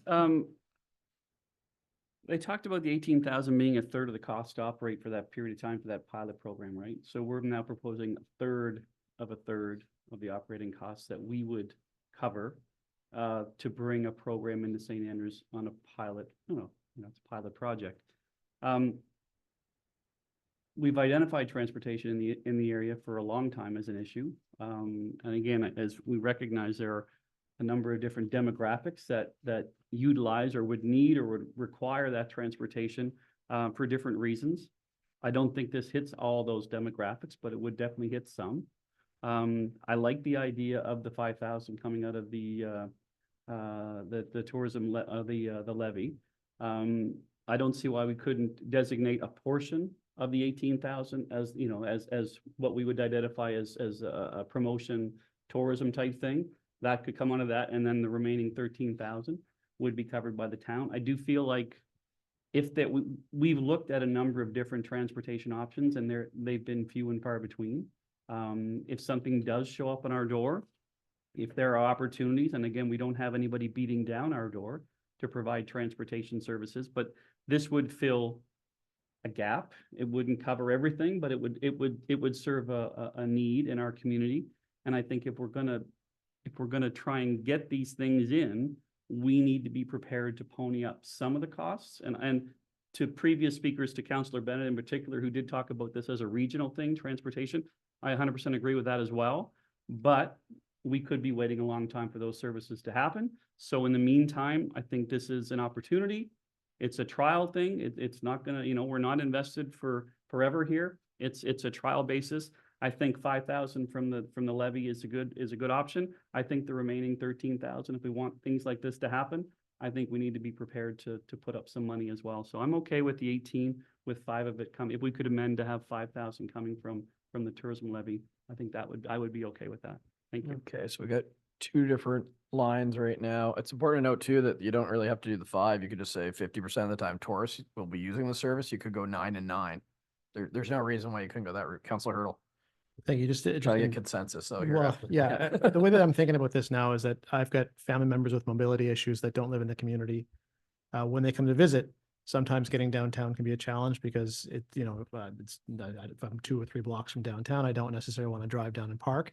But for them to walk down, it's difficult. This would provide an option for us to call somebody up. They come and get us, bring us downtown, take us home again. So it's really, I think, a really good step when it comes to mobility and getting people around. I think this is something we definitely need. But again, it does speak more to tourists. And that said, one of the things I guess would be a concern is if we're up and running for September, are we really hitting the key ridership area to do a pilot from September, October, November, December? Or should we then in turn actually look for next summer? See, that's the thing. It's actually running right now. Okay. See, like it's been going on for from the minute that we got our first pretty much the first time we talked about it, they announced that they were coming here. And they've been running now for probably close to 2 months. Maybe not quite, but Yeah, over it was a month. around Canada, just before Canada Day. I yeah, it's been believe. over a month for sure. Do we have any data from that at all? I don't have any. I don't know if staff does. Not yet, no, but they only provide incremental data to Future St. Stephen. I found it's still a business, I guess, at the end of the day, but they'll give us some idea. From my understanding, though, when they presented is St. Stephen was close to being feasible on its own. So what they're hoping to do is just do the same here. And there's reasons to believe, just based on, the electric car out front here, that our usership is more than all the other cars combined. I've got to think with the tourist base we have here that if this app was to work anywhere, it would work in St. Andrews if it was going to work anywhere in Charlotte County. I would say at 18 months, at the end of the 18-month pilot, if they still need to be subsidized, I'd say it's not going to work. 18-week rather, sorry. 18, did I say 18-month? That'd be even better, eh? Yeah. All right, council. So I've heard a few different things. I've heard the full amount, and we can talk about the breakdown of that after. How many would like to go? Let's go with the 5,000 and 18,000 and just get consensus from council there. Does that make sense? Because those are the 2 numbers I've kind of heard from this table. How many would like to go 18,000 towards this? Yep. Okay, I'm getting 4. So that would be majority. So 2 that would prefer the 5, or maybe Councillor Bennett 0. Is that would be safe to say for you, or is it 5? Or Thank you, Your Worship. Thank you for considering. yeah. And I haven't weighed in yet. I do concur that this certainly, for anybody who's going to use it, is going to benefit, anybody, potentially can benefit everybody in the community. I do believe that the money should come from RSC level, because that is the mandated provider for rural transportation. And taking in consideration, like Councillor Blanchard's comments about how if we wait for them, we could get old, a lot older than we are today. So in the name of being reasonable, the idea of supporting it, but supporting it through the TAL versus out of the tax base, I would be in support of that method. And whatever the number that the rest of council agrees with, I would agree with that, as long as the funds come from the TAL and not from the tax base. Thank you. Thank you, Councillor Bennett. So we have 4 though for the 18,000. So let's talk the breakdown. Yeah, I think at the bare minimum going 9 and 9 makes sense, because residents can use this, but so too can visitors, and that's just splitting it between the two. Does that? I've seen a lot of head nods. Does everyone just show of hands out of the 4, or anyone that now knows that council wants has decided 18,000? How many think it should be split evenly between the two, 9 and 9? If we are to, all right, so that's the majority. So council, we are going. Do we need to amend that? Okay, council. So we're going to amend that the council of the town of St. Andrews agrees to an 18-week pilot project with Kerry Rideshare, which includes a financial contribution of 18,000 plus HST to be divided equally between the economic development budget and the TALB collection budget, the short-term accommodation levy budget. How about that? Okay. Can I have a mover for that? I've got Councillor Blanchard, seconded. Got Councillor Hurdle. We kind of had discussion, but formality. Okay, all in favor of that amendment, please signify by saying aye.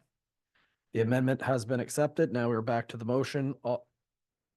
Sorry, you've got your amendment, so raise your hands again. So I've got it. We had one. Sorry. I think, and yeah, that's okay. unanimous. Unanimous, okay. Didn't Thank see you. all the hands. No, Thank you. I was quick on that one. Thank you for that. And okay, so now we're back. Any more discussion? Okay, call the question. All in favor of the motion, please signify by saying aye. And opposed? 1 opposed. Thank you, council. I really appreciate that. It was good to work through that. Next one is going to be Councillor Ware. I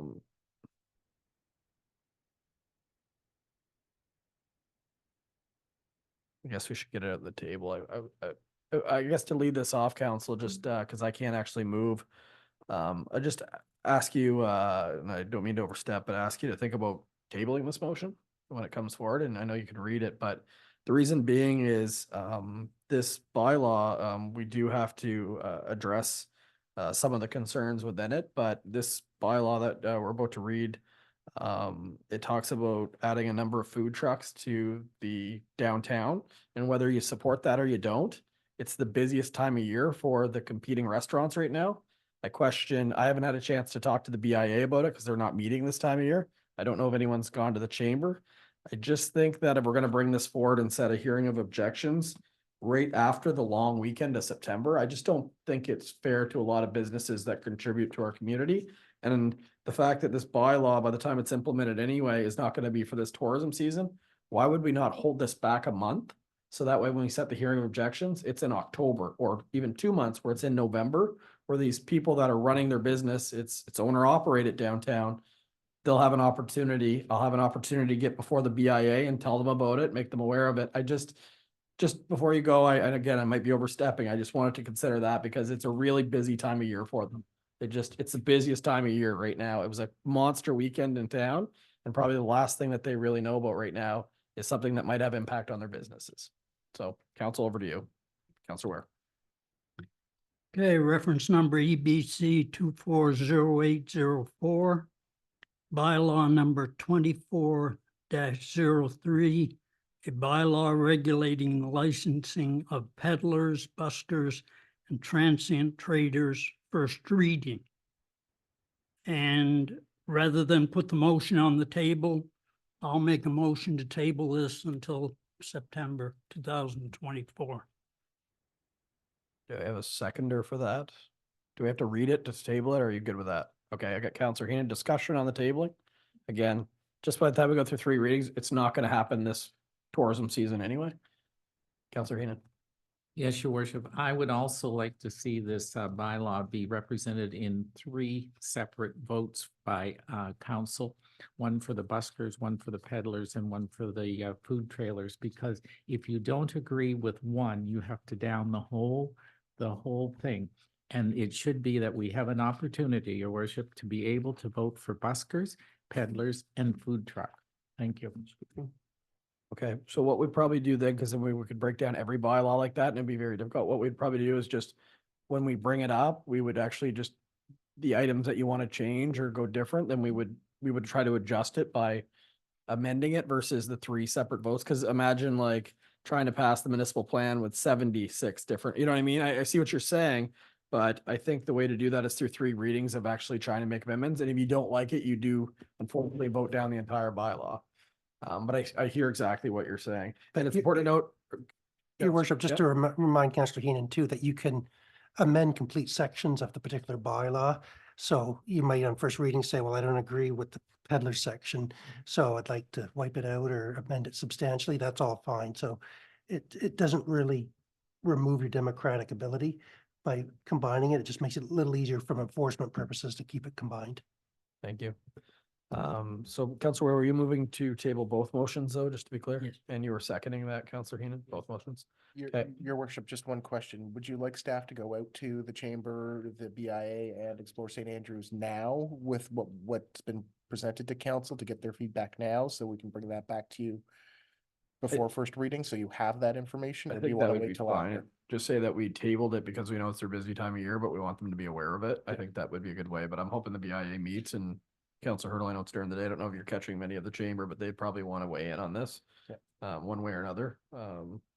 I personally see, a lot of dialogue happening, but I see an opportunity, especially the Monday, Tuesday in the community. There's not enough places open. I pictured those locations more like the arena that's proposed in it. Maybe Katie's Cove, maybe, you know what I mean? Like that's how I pictured it versus right downtown where they are and paying high taxes to be down there. That's really the concern. Councilor Harlan. Thank you. I was surprised by that. I didn't know why we were including particularly food trucks in the downtown core. I really thought it would be something sort of outside of the core. Loved the idea of it being up here. We don't even mention down by the point or Katie's Cove, which is a great idea. I'm full of great ideas. So, I don't know if it obviously we can't make amendments now. We can't. No. Through you, your worship, but with being bumped a month, if council has ideas or concepts you would like to bring forward, contact staff. We're happy to look and redraft, because I think that's kind of the purpose of going back out to the BIA chamber and everybody, see what their comments, because somebody actually came in from the chamber and BIA today to talk about this. Right. So like they had comments, concerns, and so this would give both council and those groups an opportunity to gather first.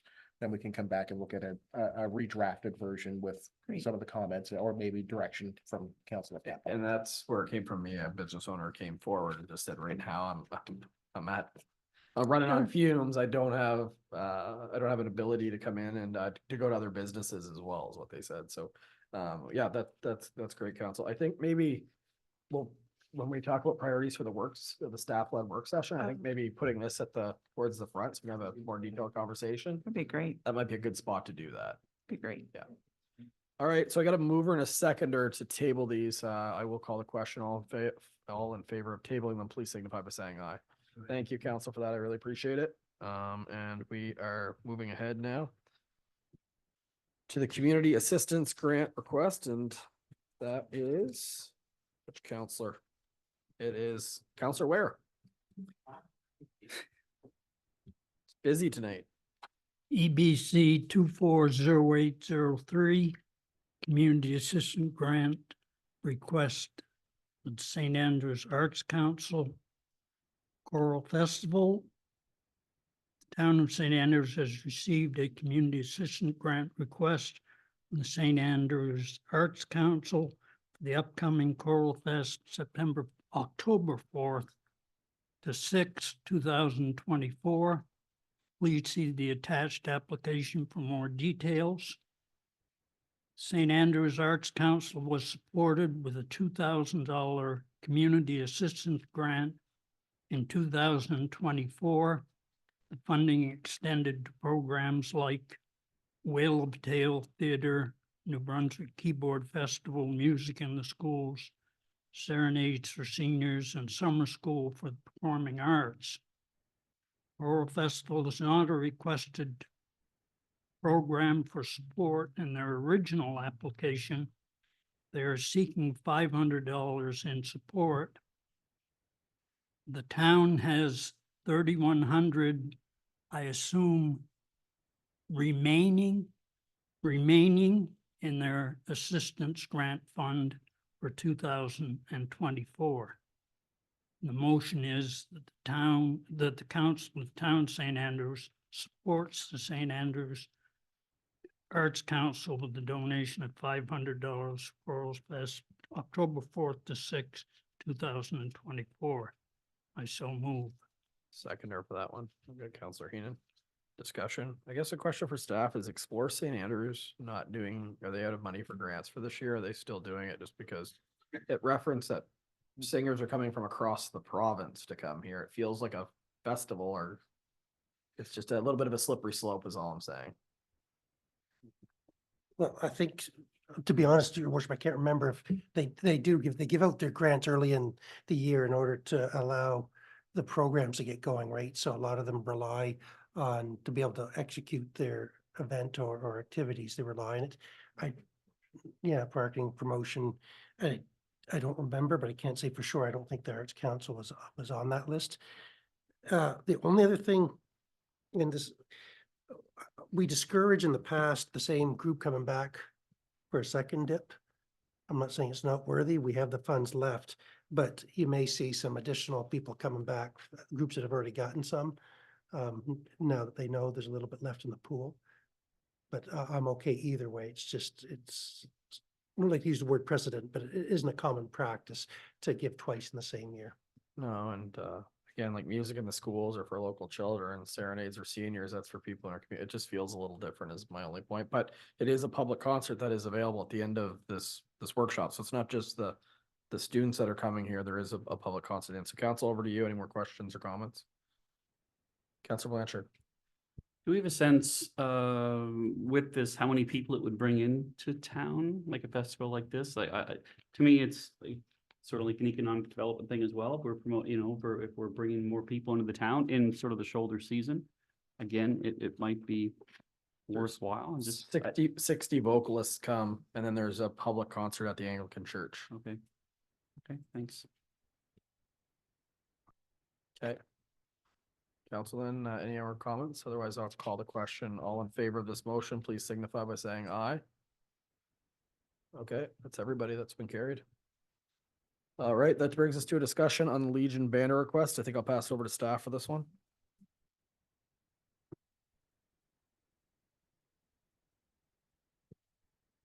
Okay, I'll jump on.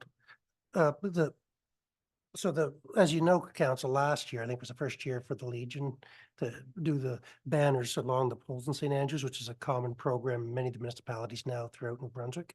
I think it might have been actually started by St. George in the day, but it has carried through to many in the region. So they're asking for an additional 20 banners for 2024. And so there's really two costs we're looking at. It's the cost of, somebody will pay for the banners, families will support the banners, but they ask for us to install them and to pay for the brackets that to put them up. And so it generally takes two staff members to run up and do these banners, and they really need a scissor lift to do it. So there's a couple of $1,000, $2,300 each time they rent it for 2 or 3 days. Part of that cost is it's got to be floated from St. Stephen up here. And then after they've set up for the 4 to 6 weeks, they have to rent it again to bring them down. And so the total cost is estimated around $6,800. But if you take out, we included the staff setup costs in that, but even taking those out, it's still around $5,000 in additional dollars to do the banner pole program. We're not saying it's not worthy, and we just wanted to bring it. It wasn't put into our budget, and we just wanted to bring it to your attention that it's a good project, but it is a fairly costly one to be able to execute on top of their other duties as well. The challenge on this is it's just a one-time, fairly low fee, and as it should be, you're remembering veterans. But the thing is if we buy in the brackets and we're putting them up and taking them down, it's more and more time.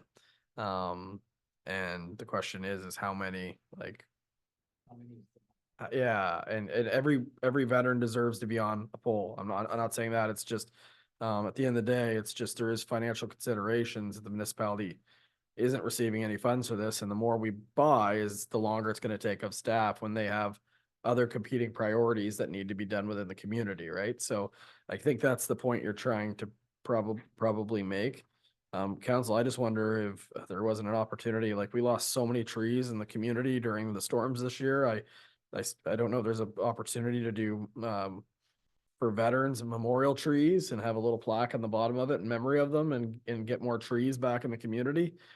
Because we lost so many, but again, over to you. If we want to keep doing brackets, it's possible that we just keep extending it, and the cost is what it is, and we get into the operating budget of the town of St. Andrews, it's factored in.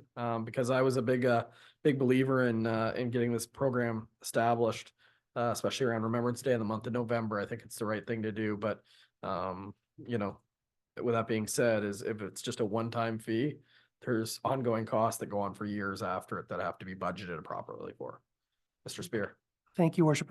Just it's something that, following up on your recommendation or your suggestion about the veteran trees, is that we were looking at the new trail that is running from the Harry Mallory Sports Field all the way to the Bar Road.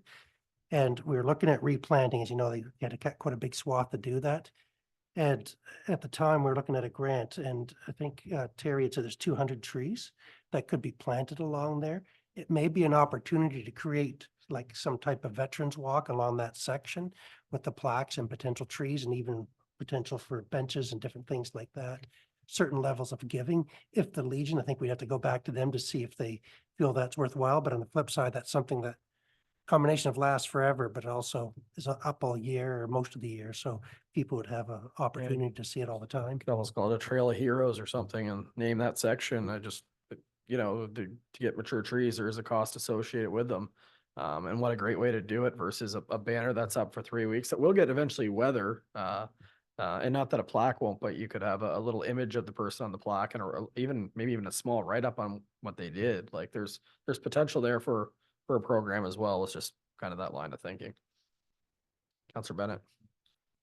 Thank you, Mayor Henderson. And first of all, I think it's important that I note that I'm not a member of the Legion here, or a Legion.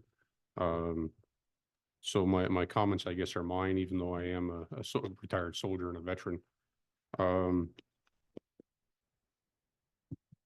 Those banners and the poles aren't just used strictly for the Veterans Remembrance Day banners.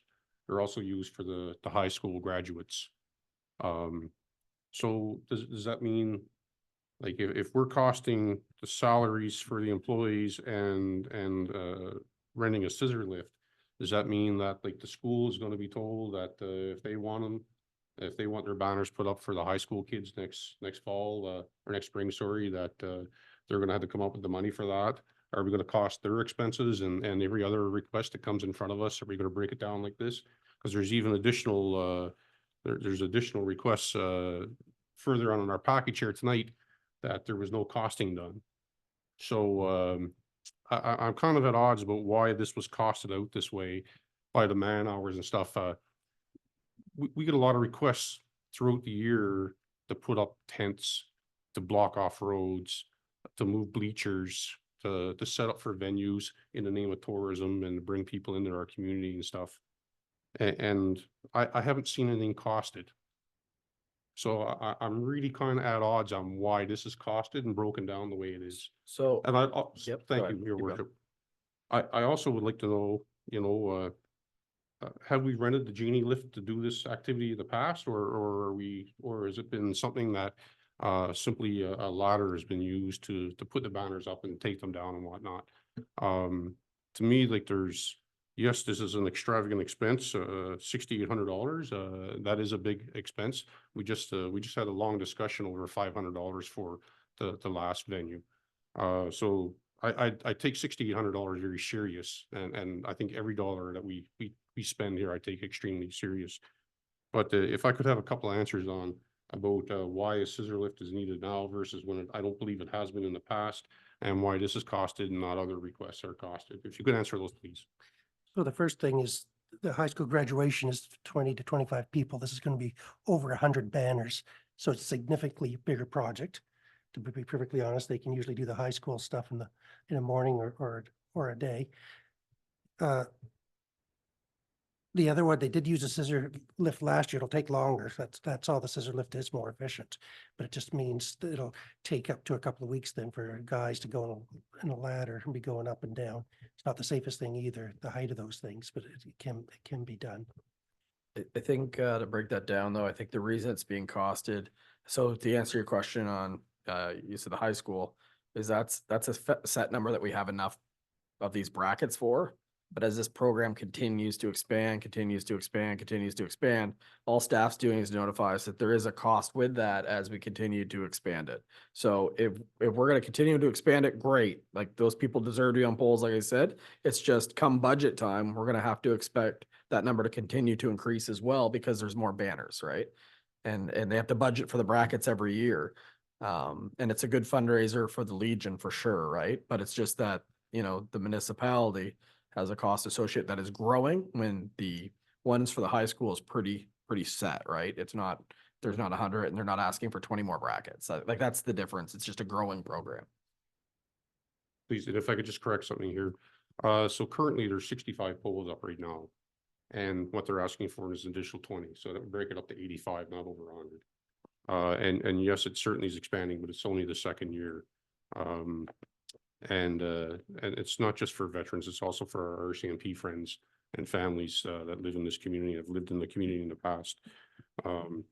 Now, as well, and I'm pretty sure I remember last year the request that the Legion paid for the poles themselves, the 660 for the banner poles. So for clarification, that was a request from the town to pay for the extra brackets and banner poles. So we had a limited number that they had and they wanted to hit the 65 mark. So any additional banner brackets were purchased, and it was, I think we had to purchase 30 additional ones. So we were talking $1,000 approximately for those purchases. Thank you for that clarification. And for this, and especially because this is a bit of a fundraiser for them as well, I certainly would go back and say, you know, if you want the banner poles put up, the cost of the banner poles themselves should be incurred by the Legion.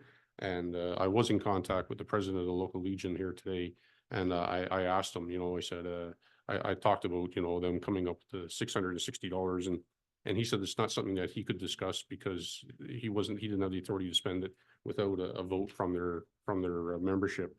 But I don't think it's unreasonable to ask them to share that cost, or the actual cost of the goods. And especially where they have in the past, I think it certainly shows that they're certainly willing to participate in the expenses. And not only that, you know, there's something else, and if you want, we can table this to a later date. But if the genie lift or the scissor lift is going to be an expense of about $5,000 roughly to get here, maybe this is a good opportunity for us to go to that provider and ask if maybe they can reduce their rate for us because of what this is and what it's for. There's lots of ways that we can deal with this. And, you know, I understand that our local workers probably don't want to climb a ladder 13 feet in the air, 13 feet 2 inches, actually. I measured it just before the council meeting here, you know, especially times 20. So maybe there's other ways we can get around it to save a few dollars to make this much more reasonable for our tax base.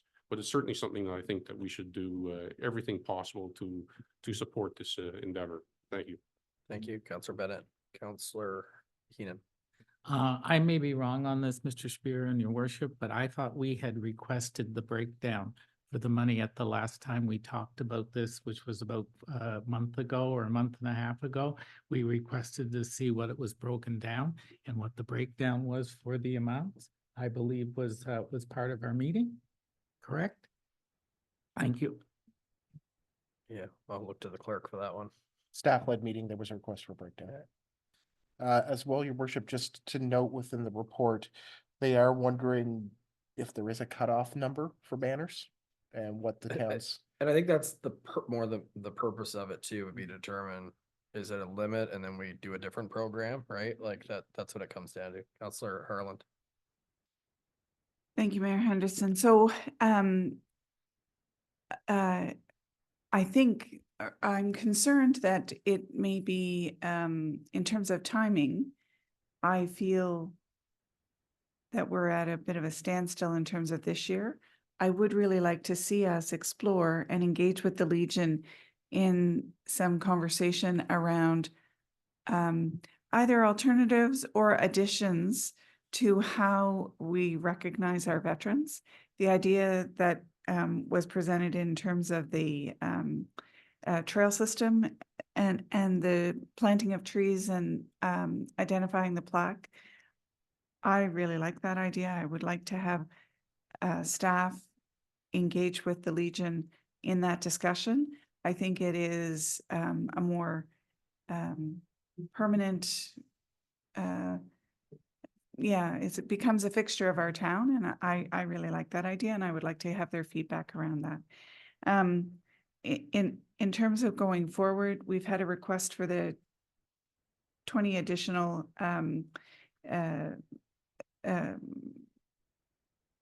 brackets this year.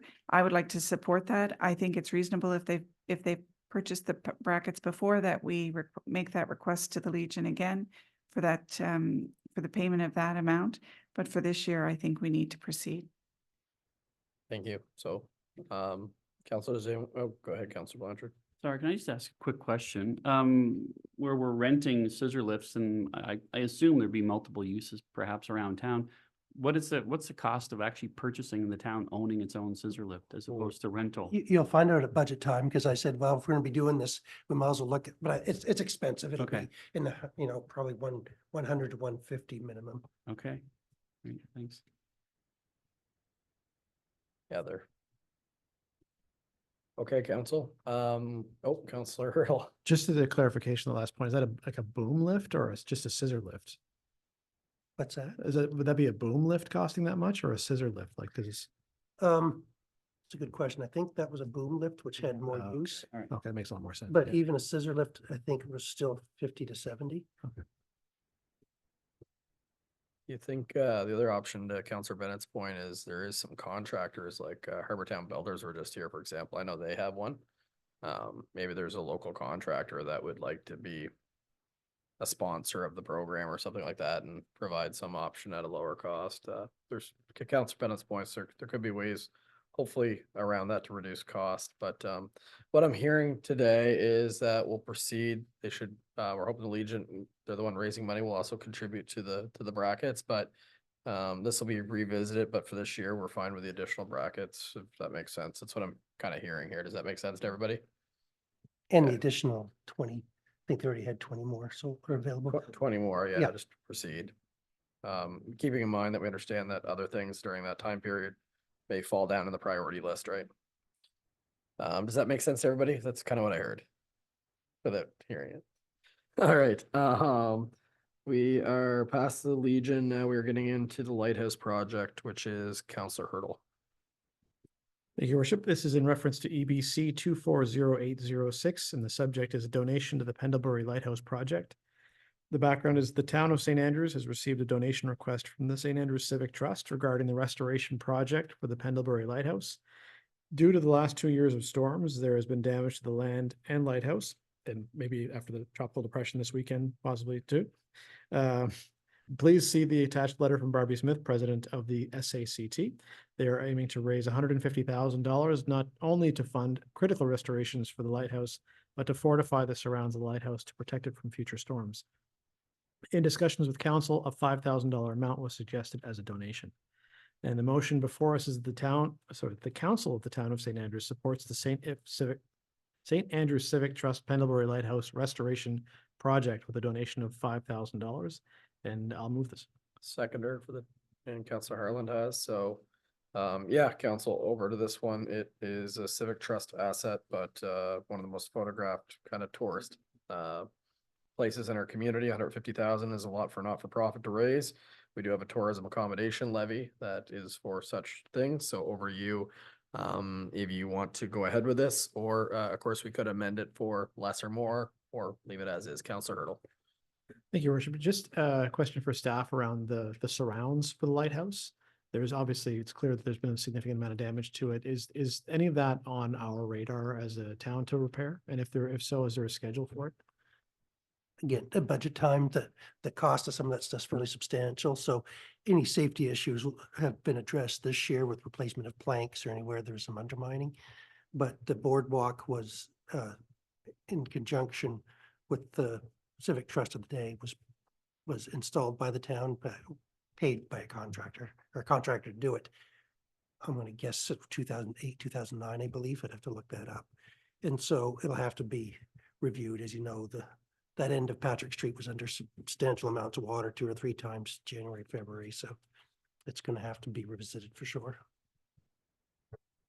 As an extension of that thought, would it make sense that, I mean, there are plans for the point for sea level mitigation, sea level rise mitigation.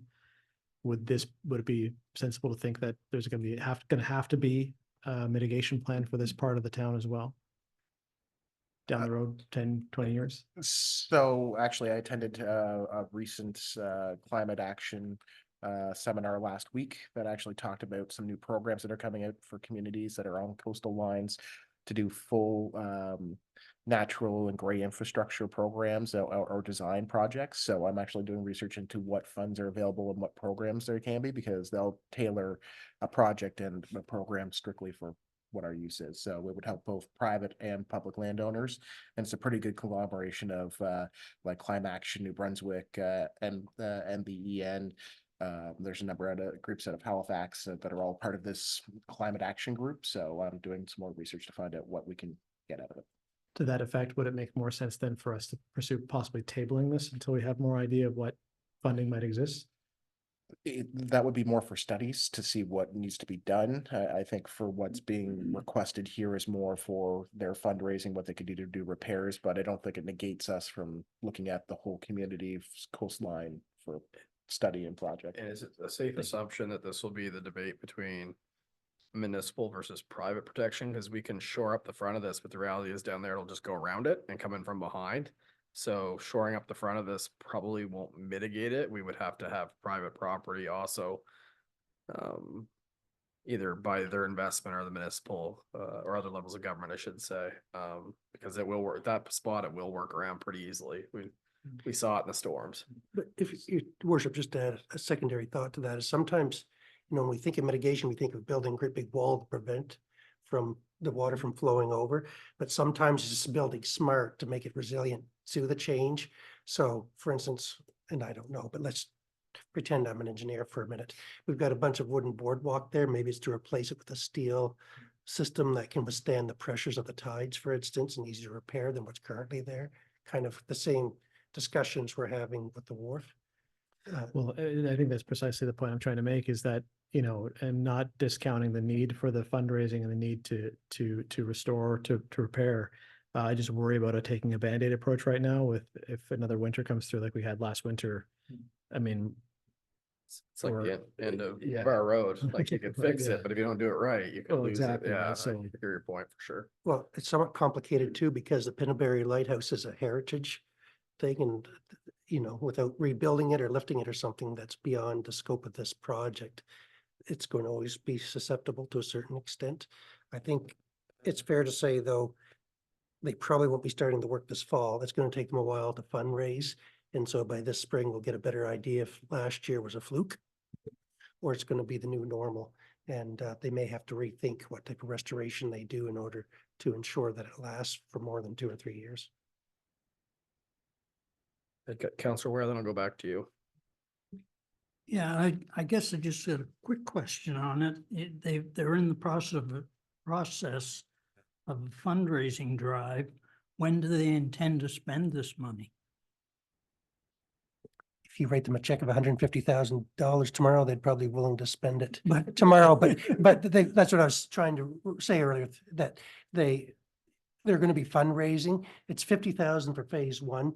it wouldn't surprise me if they could have that done by the end of September, early October. This is me talking, not them, by the way. I haven't asked a question, but just knowing the town and some of the support it gets, which means they'll probably try to do some preventative restoration over the winter or in the fall, seeing the winter and then doing their actual repairs early next spring is what I'd guess. But if I can reach out to the president, Barbie Smith, and see what they think their timeline is and provide that to council this week. Yeah, no, Councilor Harlan and I went to a fundraiser last month. I think they made about $9,000, that 8 to 9 grand for sure.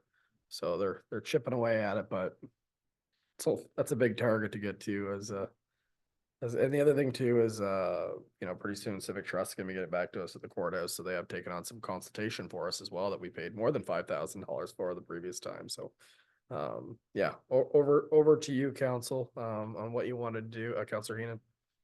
Your worship, I have absolutely no problem in the $5,000 towards the lighthouse because I think it's a heritage project and I think it's important to the town. The only question that I have is if they do raise 150,000, is it going to be washed out again? And I mean, that's Councillor Hurdle's basically what he said. And I have absolutely no problem in showing that the town does support it. So don't get me wrong, I'm telling it right now. The problem I have is they can go to all this effort. And if one tide comes in and takes out the $150,000 worth of work that they've done, I mean, they're back to square one. That's my only problem. It's kind of like putting the cart before the horse. In some respects, it's like, you have to restore it, but yet is it going to make it final? That's a question. We don't have a crystal ball. Anyway, I wanted to air those. Thanks. Mr. Spear had something you want to add? Yeah, just really quick, Your Worship. I think it's worth noting that when they restored this project, I think around the early 2000s, climate change was discussed, but really wasn't acknowledged at the time. And now it's a reality, especially that the thing was damaged because of climate change.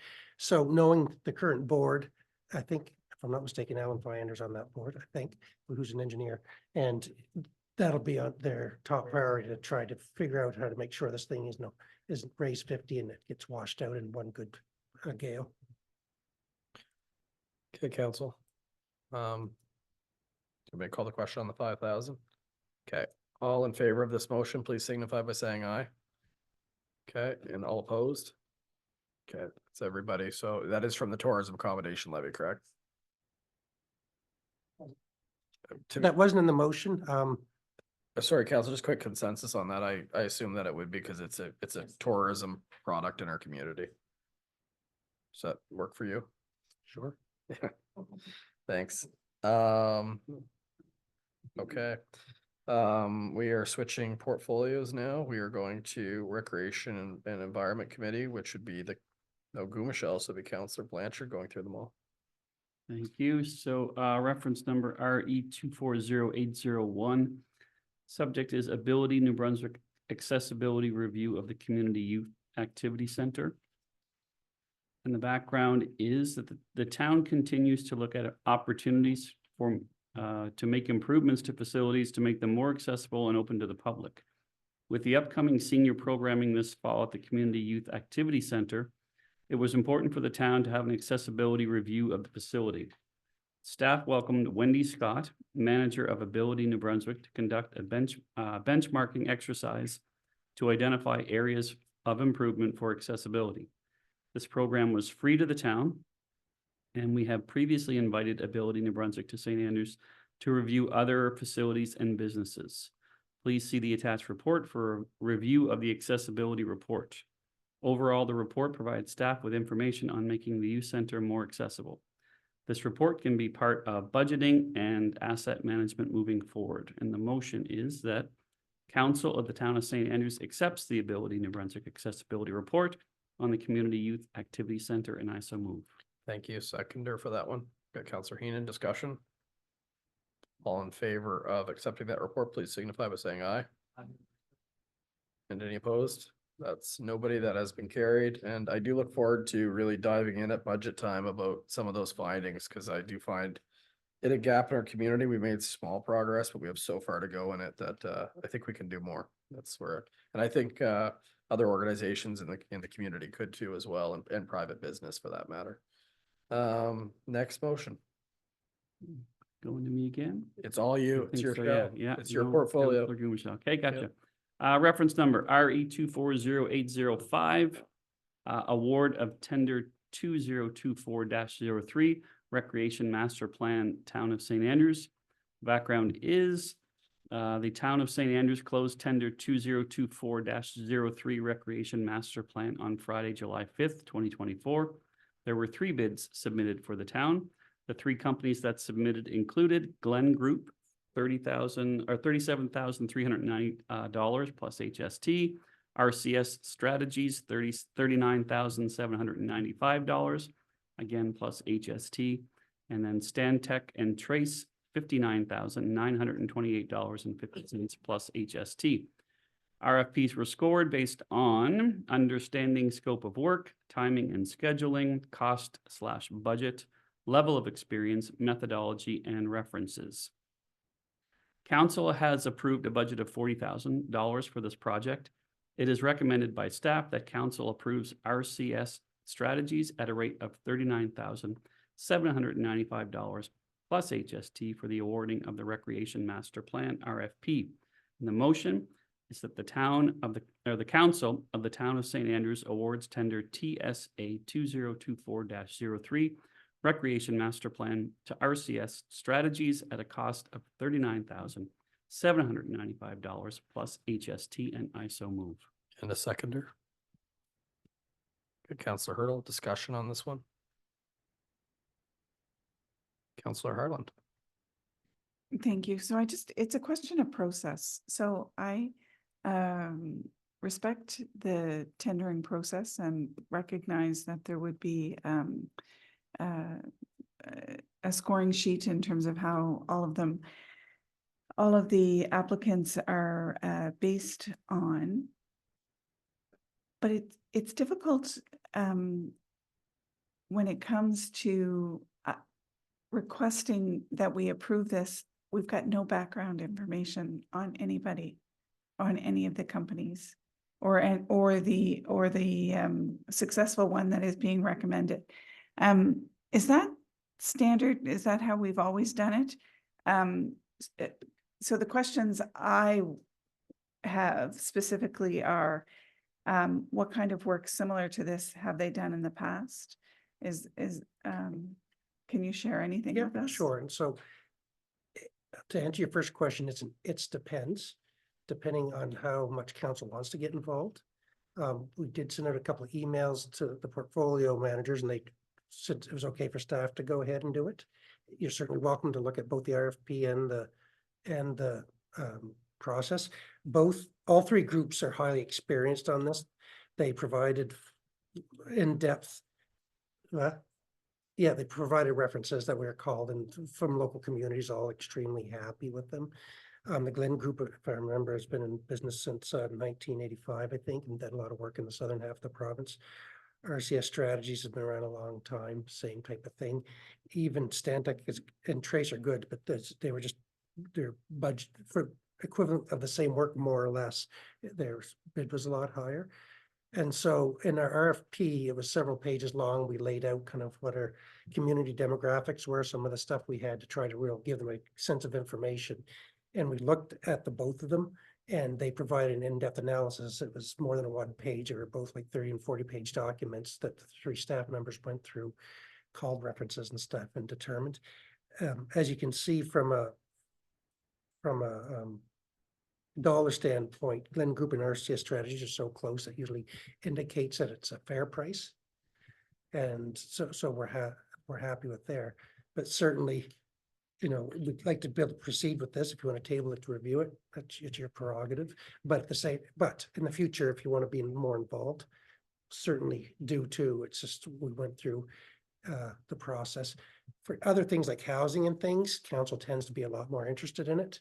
And so we'll have, in fact, some of our housing stuff, even as of recently, I think we had almost all the council review the different proposals and provide recommendations and things. So it's just on a case-by-case basis on how interested the council is in the particular item or how in-depth and community changing it is. The recreation master plans are fairly straightforward. Mhm. It's a standard practice. And so you just have to go through. For us, what we looked at, both the top two provided basically the same thing, except we went with one that was a little bit more, but they seemed to have a lot more consultation going out to schools and stuff. And so that's why we determined that they probably had superior quotes. The other one had a per diem cost for any additional services. And when we added in the additional cost for them to meet the others, it was over and above what the bid was of RCS strategies. So that's why we came up with that recommendation. Okay. And what's the timeline? Probably completed by Christmas or by the end of January. We hope to bring it to you probably realistically in the February for your review. Although there will be drafts available through the fall, later in the fall, for your information to look at, provide feedback if there's any information you think it's missing or any unanswered questions you'd like to delve in a little deeper. And so will we have an opportunity to see ahead of time their plan? If you like. Yep, no problem. We can email. They would also like to have meetings with counselors and council as a whole to get feedback and information. So they want to use you as a knowledge base within the process. But yes, we can provide you the methodology that they submitted through their RFP. That'd be great. Thank you. Councillor Thank you, Your Worship. Just a couple questions. Firstly, would it be possible to get a copy of the RFP just to read through it? Yep. For my own purposes Absolutely. and see exactly what they're going to do. Yep. And as far as the recommendations go, my thoughts on recommendations are you're only going to get good ones, you're not going to get bad ones. You know, Thank so worth what they're worth. Thank you. Anyone else? Councillor Heenan. Yes, Your Worship. I also believe that at certain times, we've always said, well, it can be the responsibility of our staff, which are very competent. And I do believe that if we have a RFP scoreboard in front of us, like understanding the scope of the work, the timing, I do believe that it has been gone through by staff and has come up with the best level of service for the money that we have provided. Therefore, we either have to say that we want to be totally involved or we leave it to the staff. And quite frankly, I think that the staff are far more inept at looking after our needs than we are by reading something. It's absolutely fine to have information, but I do believe that especially when it's written in black and white, our RFPs that were scored, I do believe due diligence has been done on the RCS strategies. Thank you.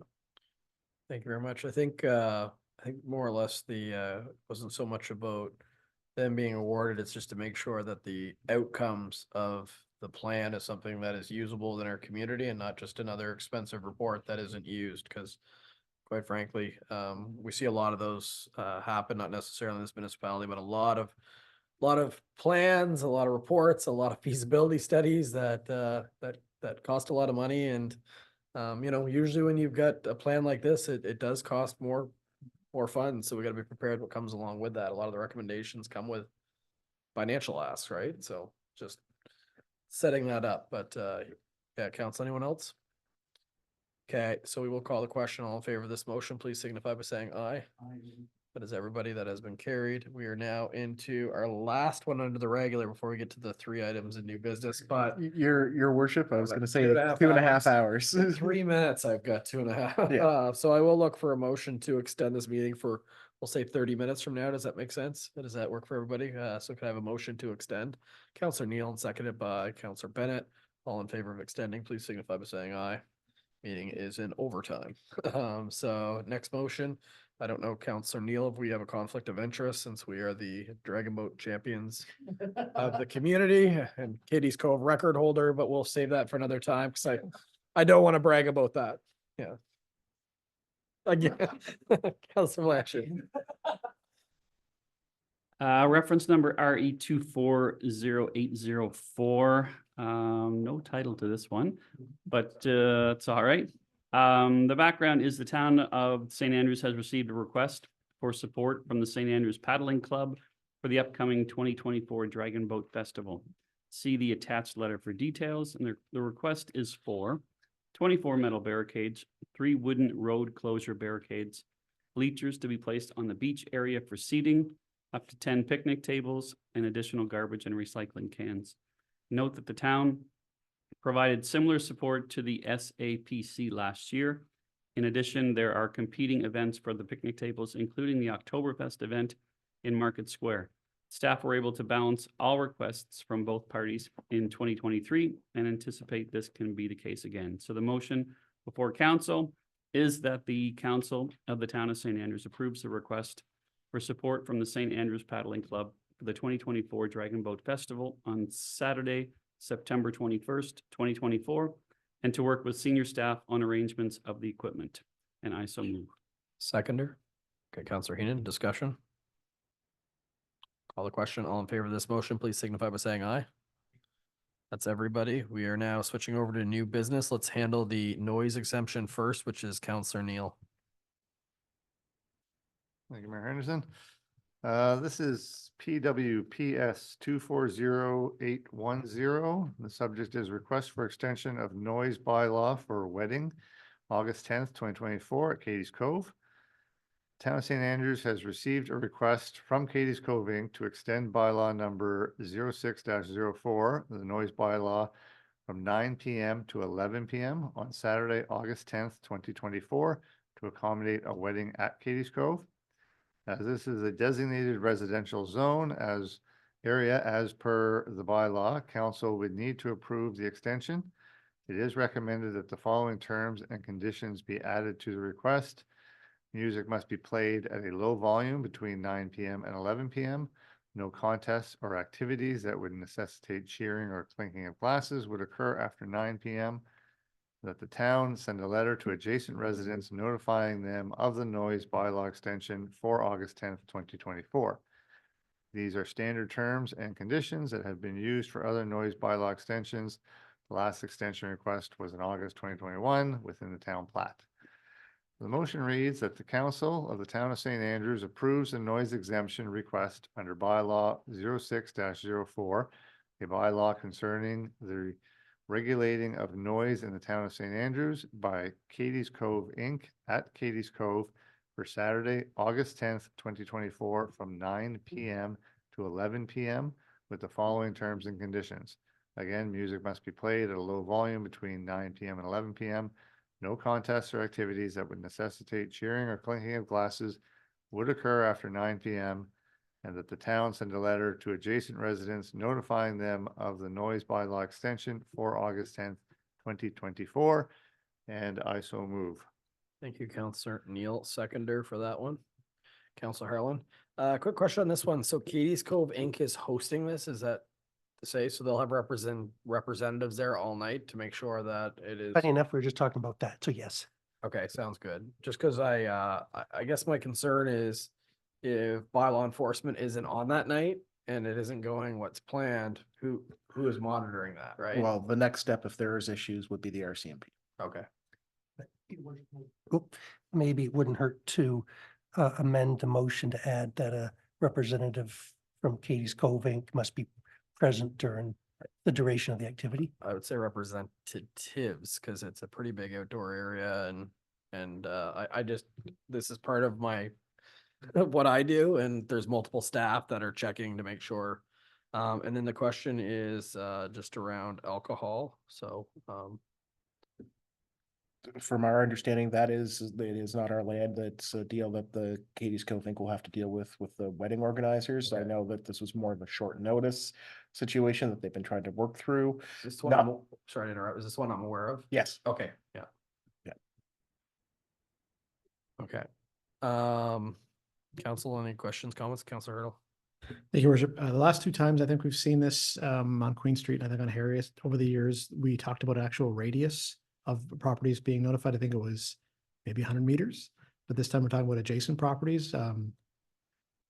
That's adjacent to that property. There's nobody adjacent to that property, right? So Actually, there is. Well, there's a little bit of a buffer zone, but there are houses along Champlain Avenue and then along Quaddy Shores. So we would at least notify those within the general radius of of Katie's Cove that's happening. Sound travels over water. Correct. Yeah. Yeah, thank you. Hey, council, any other questions? Okay, call this. All in favor of approving this, please signify. Oh, did you want to make the amendment to add Katie's Cove? Oh, sorry. Yes, could I have a mover to amend that? To add the representative? Yeah. Maybe we'll put a minimum of 2 representatives. Does that make sense? Okay, Counselor Heenan has moved to amend that, seconded by Counselor Bennett. All in favor of that amendment, please signify by saying aye. Okay, I'm going back to the question. All in favor of approving this now, please signify by saying aye. This has been approved by everyone, Mr. Knopper. We are now getting into, let's jump to the meeting schedule one. Thank you, Council. As it was emailed to you, the schedule we've been trying to piece out a schedule going forward from August right through to December, so you have an idea of what you're prepared and what you're getting into, or what we're all getting into, I should say. So noted in the report, this does not contain things like the municipal plan, further discussions, any of the other public hearings of objection that we host. This is really just looking at council schedule, more specifically looking at September. So September we'll have a council meeting on September 3rd, if I'm not mistaken. Just give me good. Yeah. Thank you.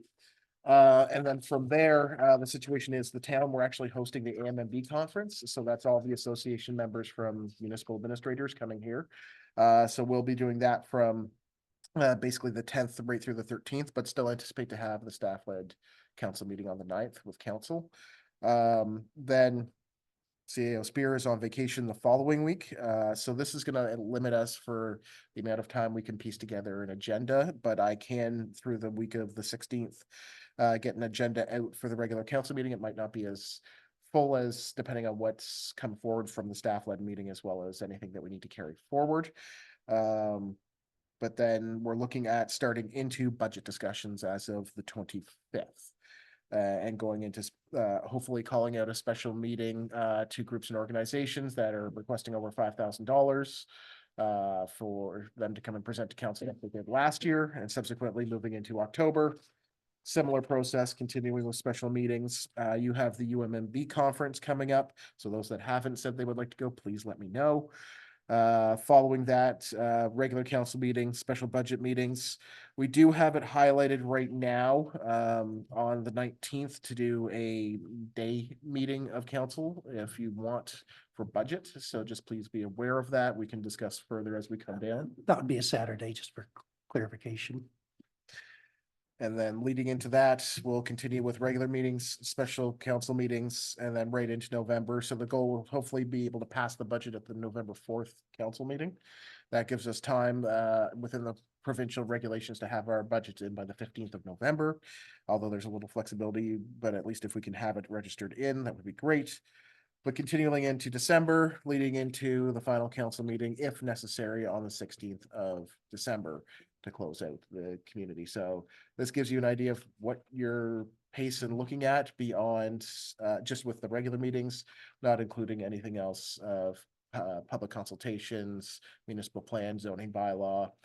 The list goes on. So just giving you, if council is okay, more specifically with September, with that schedule, if you're good to approve that, we'll start getting you guys listed onto your calendars, having it all out to you, and continue building off of this. Putting it in the calendar is critical. Yeah. Yeah, big commitment coming down the stretch here. A quick question, Mr. Spear. When do we anticipate knowing what the growth of the tax base to be for the tax area? Is that October? It's usually mid-October. Mid-October, okay. Just because that's so relevant in the mill rate conversation. Sorry, just to touch on Councillor Heenan, you were correct. There isn't a meeting on the 19th in August. We did cancel that one. That was, I thought I'd sent it a revised version of that. But we will still do the regular meeting tonight, the staff-led meeting. Then you've got the heritage meetings coming up, as well as the PAC meetings and the New Brunswick Power meeting happening on the 21st. And actually, well, I've got your here. We heard back from the architect that had presented, so they're getting ready to put together kind of the MBCC. Yeah, the MBCC project, sorry, to get the final conceptual drawing and costing and stuff. They'd like to be able to present to council, I guess, A, virtually or in person, and B, do you want to set aside a night all on its own we could do it at a staff-led time, but we find when we do anything during a staff-led time, it just puts too much pressure on discussions during the staff-led meeting. I'd prefer not to do it during a staff led, just because we talked about how important the registers are, and that's how we deviate away from it. So let's keep that specifically for the registers. So I think a virtual meeting would be great myself. Yeah. Okay. When are they looking?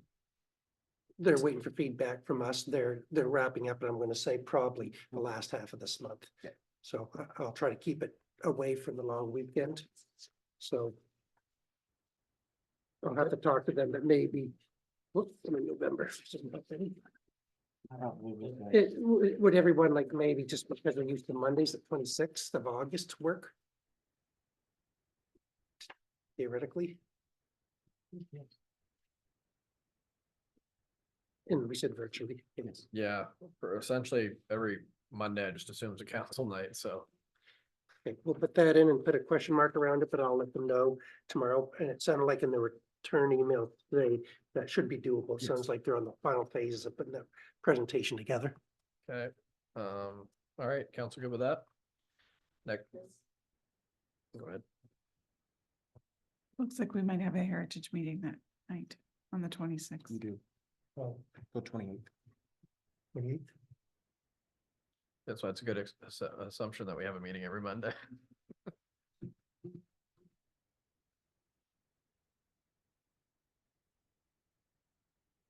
Okay.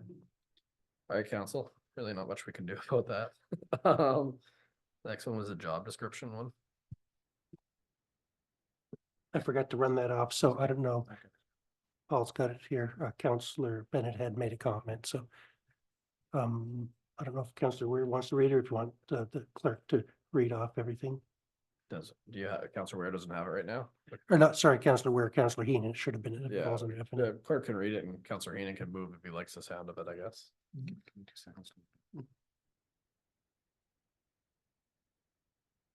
This for the senior tour guide, right? Correct.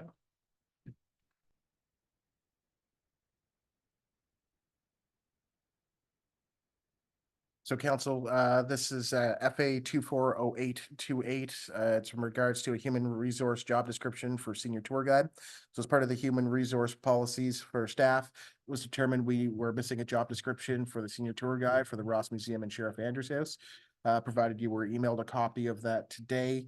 With the job description, it's very similar to the job description of the base tour guide, but there is a separation that there is an ability to lead and to organize the museums that day, as well as oversee the other tour guides to ensure that they're managing or ensuring that they are doing their proper due diligence within the tours, but also just keeping that facility going.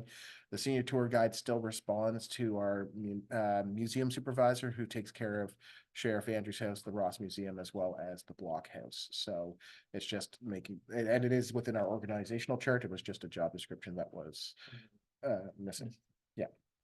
Now I know Councillor Bennett had a couple of comments in regards to the job description, but at this point, staff are requesting that the Council of the Town of St. Andrews approves the job description for the senior tour guide for the human resource policy. Okay. That's the motion. Counselor Heenan moved. Is there a seconder for that one? Counselor Hurdle, discussion on that one? Okay, all in favor, please signify by saying aye. Aye. So everybody, thank you, council. That will wrap up the motions for this evening. Very long one. Appreciate it. The bad part of having one meeting a month is that it does backlog quite a bit. So thank you for getting through that. We are now in question period. Is there anyone online at this point in the evening, Mr. Knopper, or anything received digitally by email? There was nobody on Zoom, and give me 2 seconds. My email is just reloading. And I have received no comments at this point. Perfect. Thank you. Appreciate it. Anyone in the audience like to ask any questions this evening? No. All right, Councilor and Deputy Mayor's comments. Any member of council like to speak? Councilor Weir. I guess I got three things on here. Firstly, the budget process. I do intend to go into it a little deeper this year, but I'll do it myself with with the help of the CAO, provide some information to me and I'll dig into it. As far as news in Bayside, last week Lineage, who owns 400 shares of the port and the coal store and the dry storage warehouse, as well as Stevedore and Company, did their initial public offering, IPO. And they were going to try to raise $40 billion.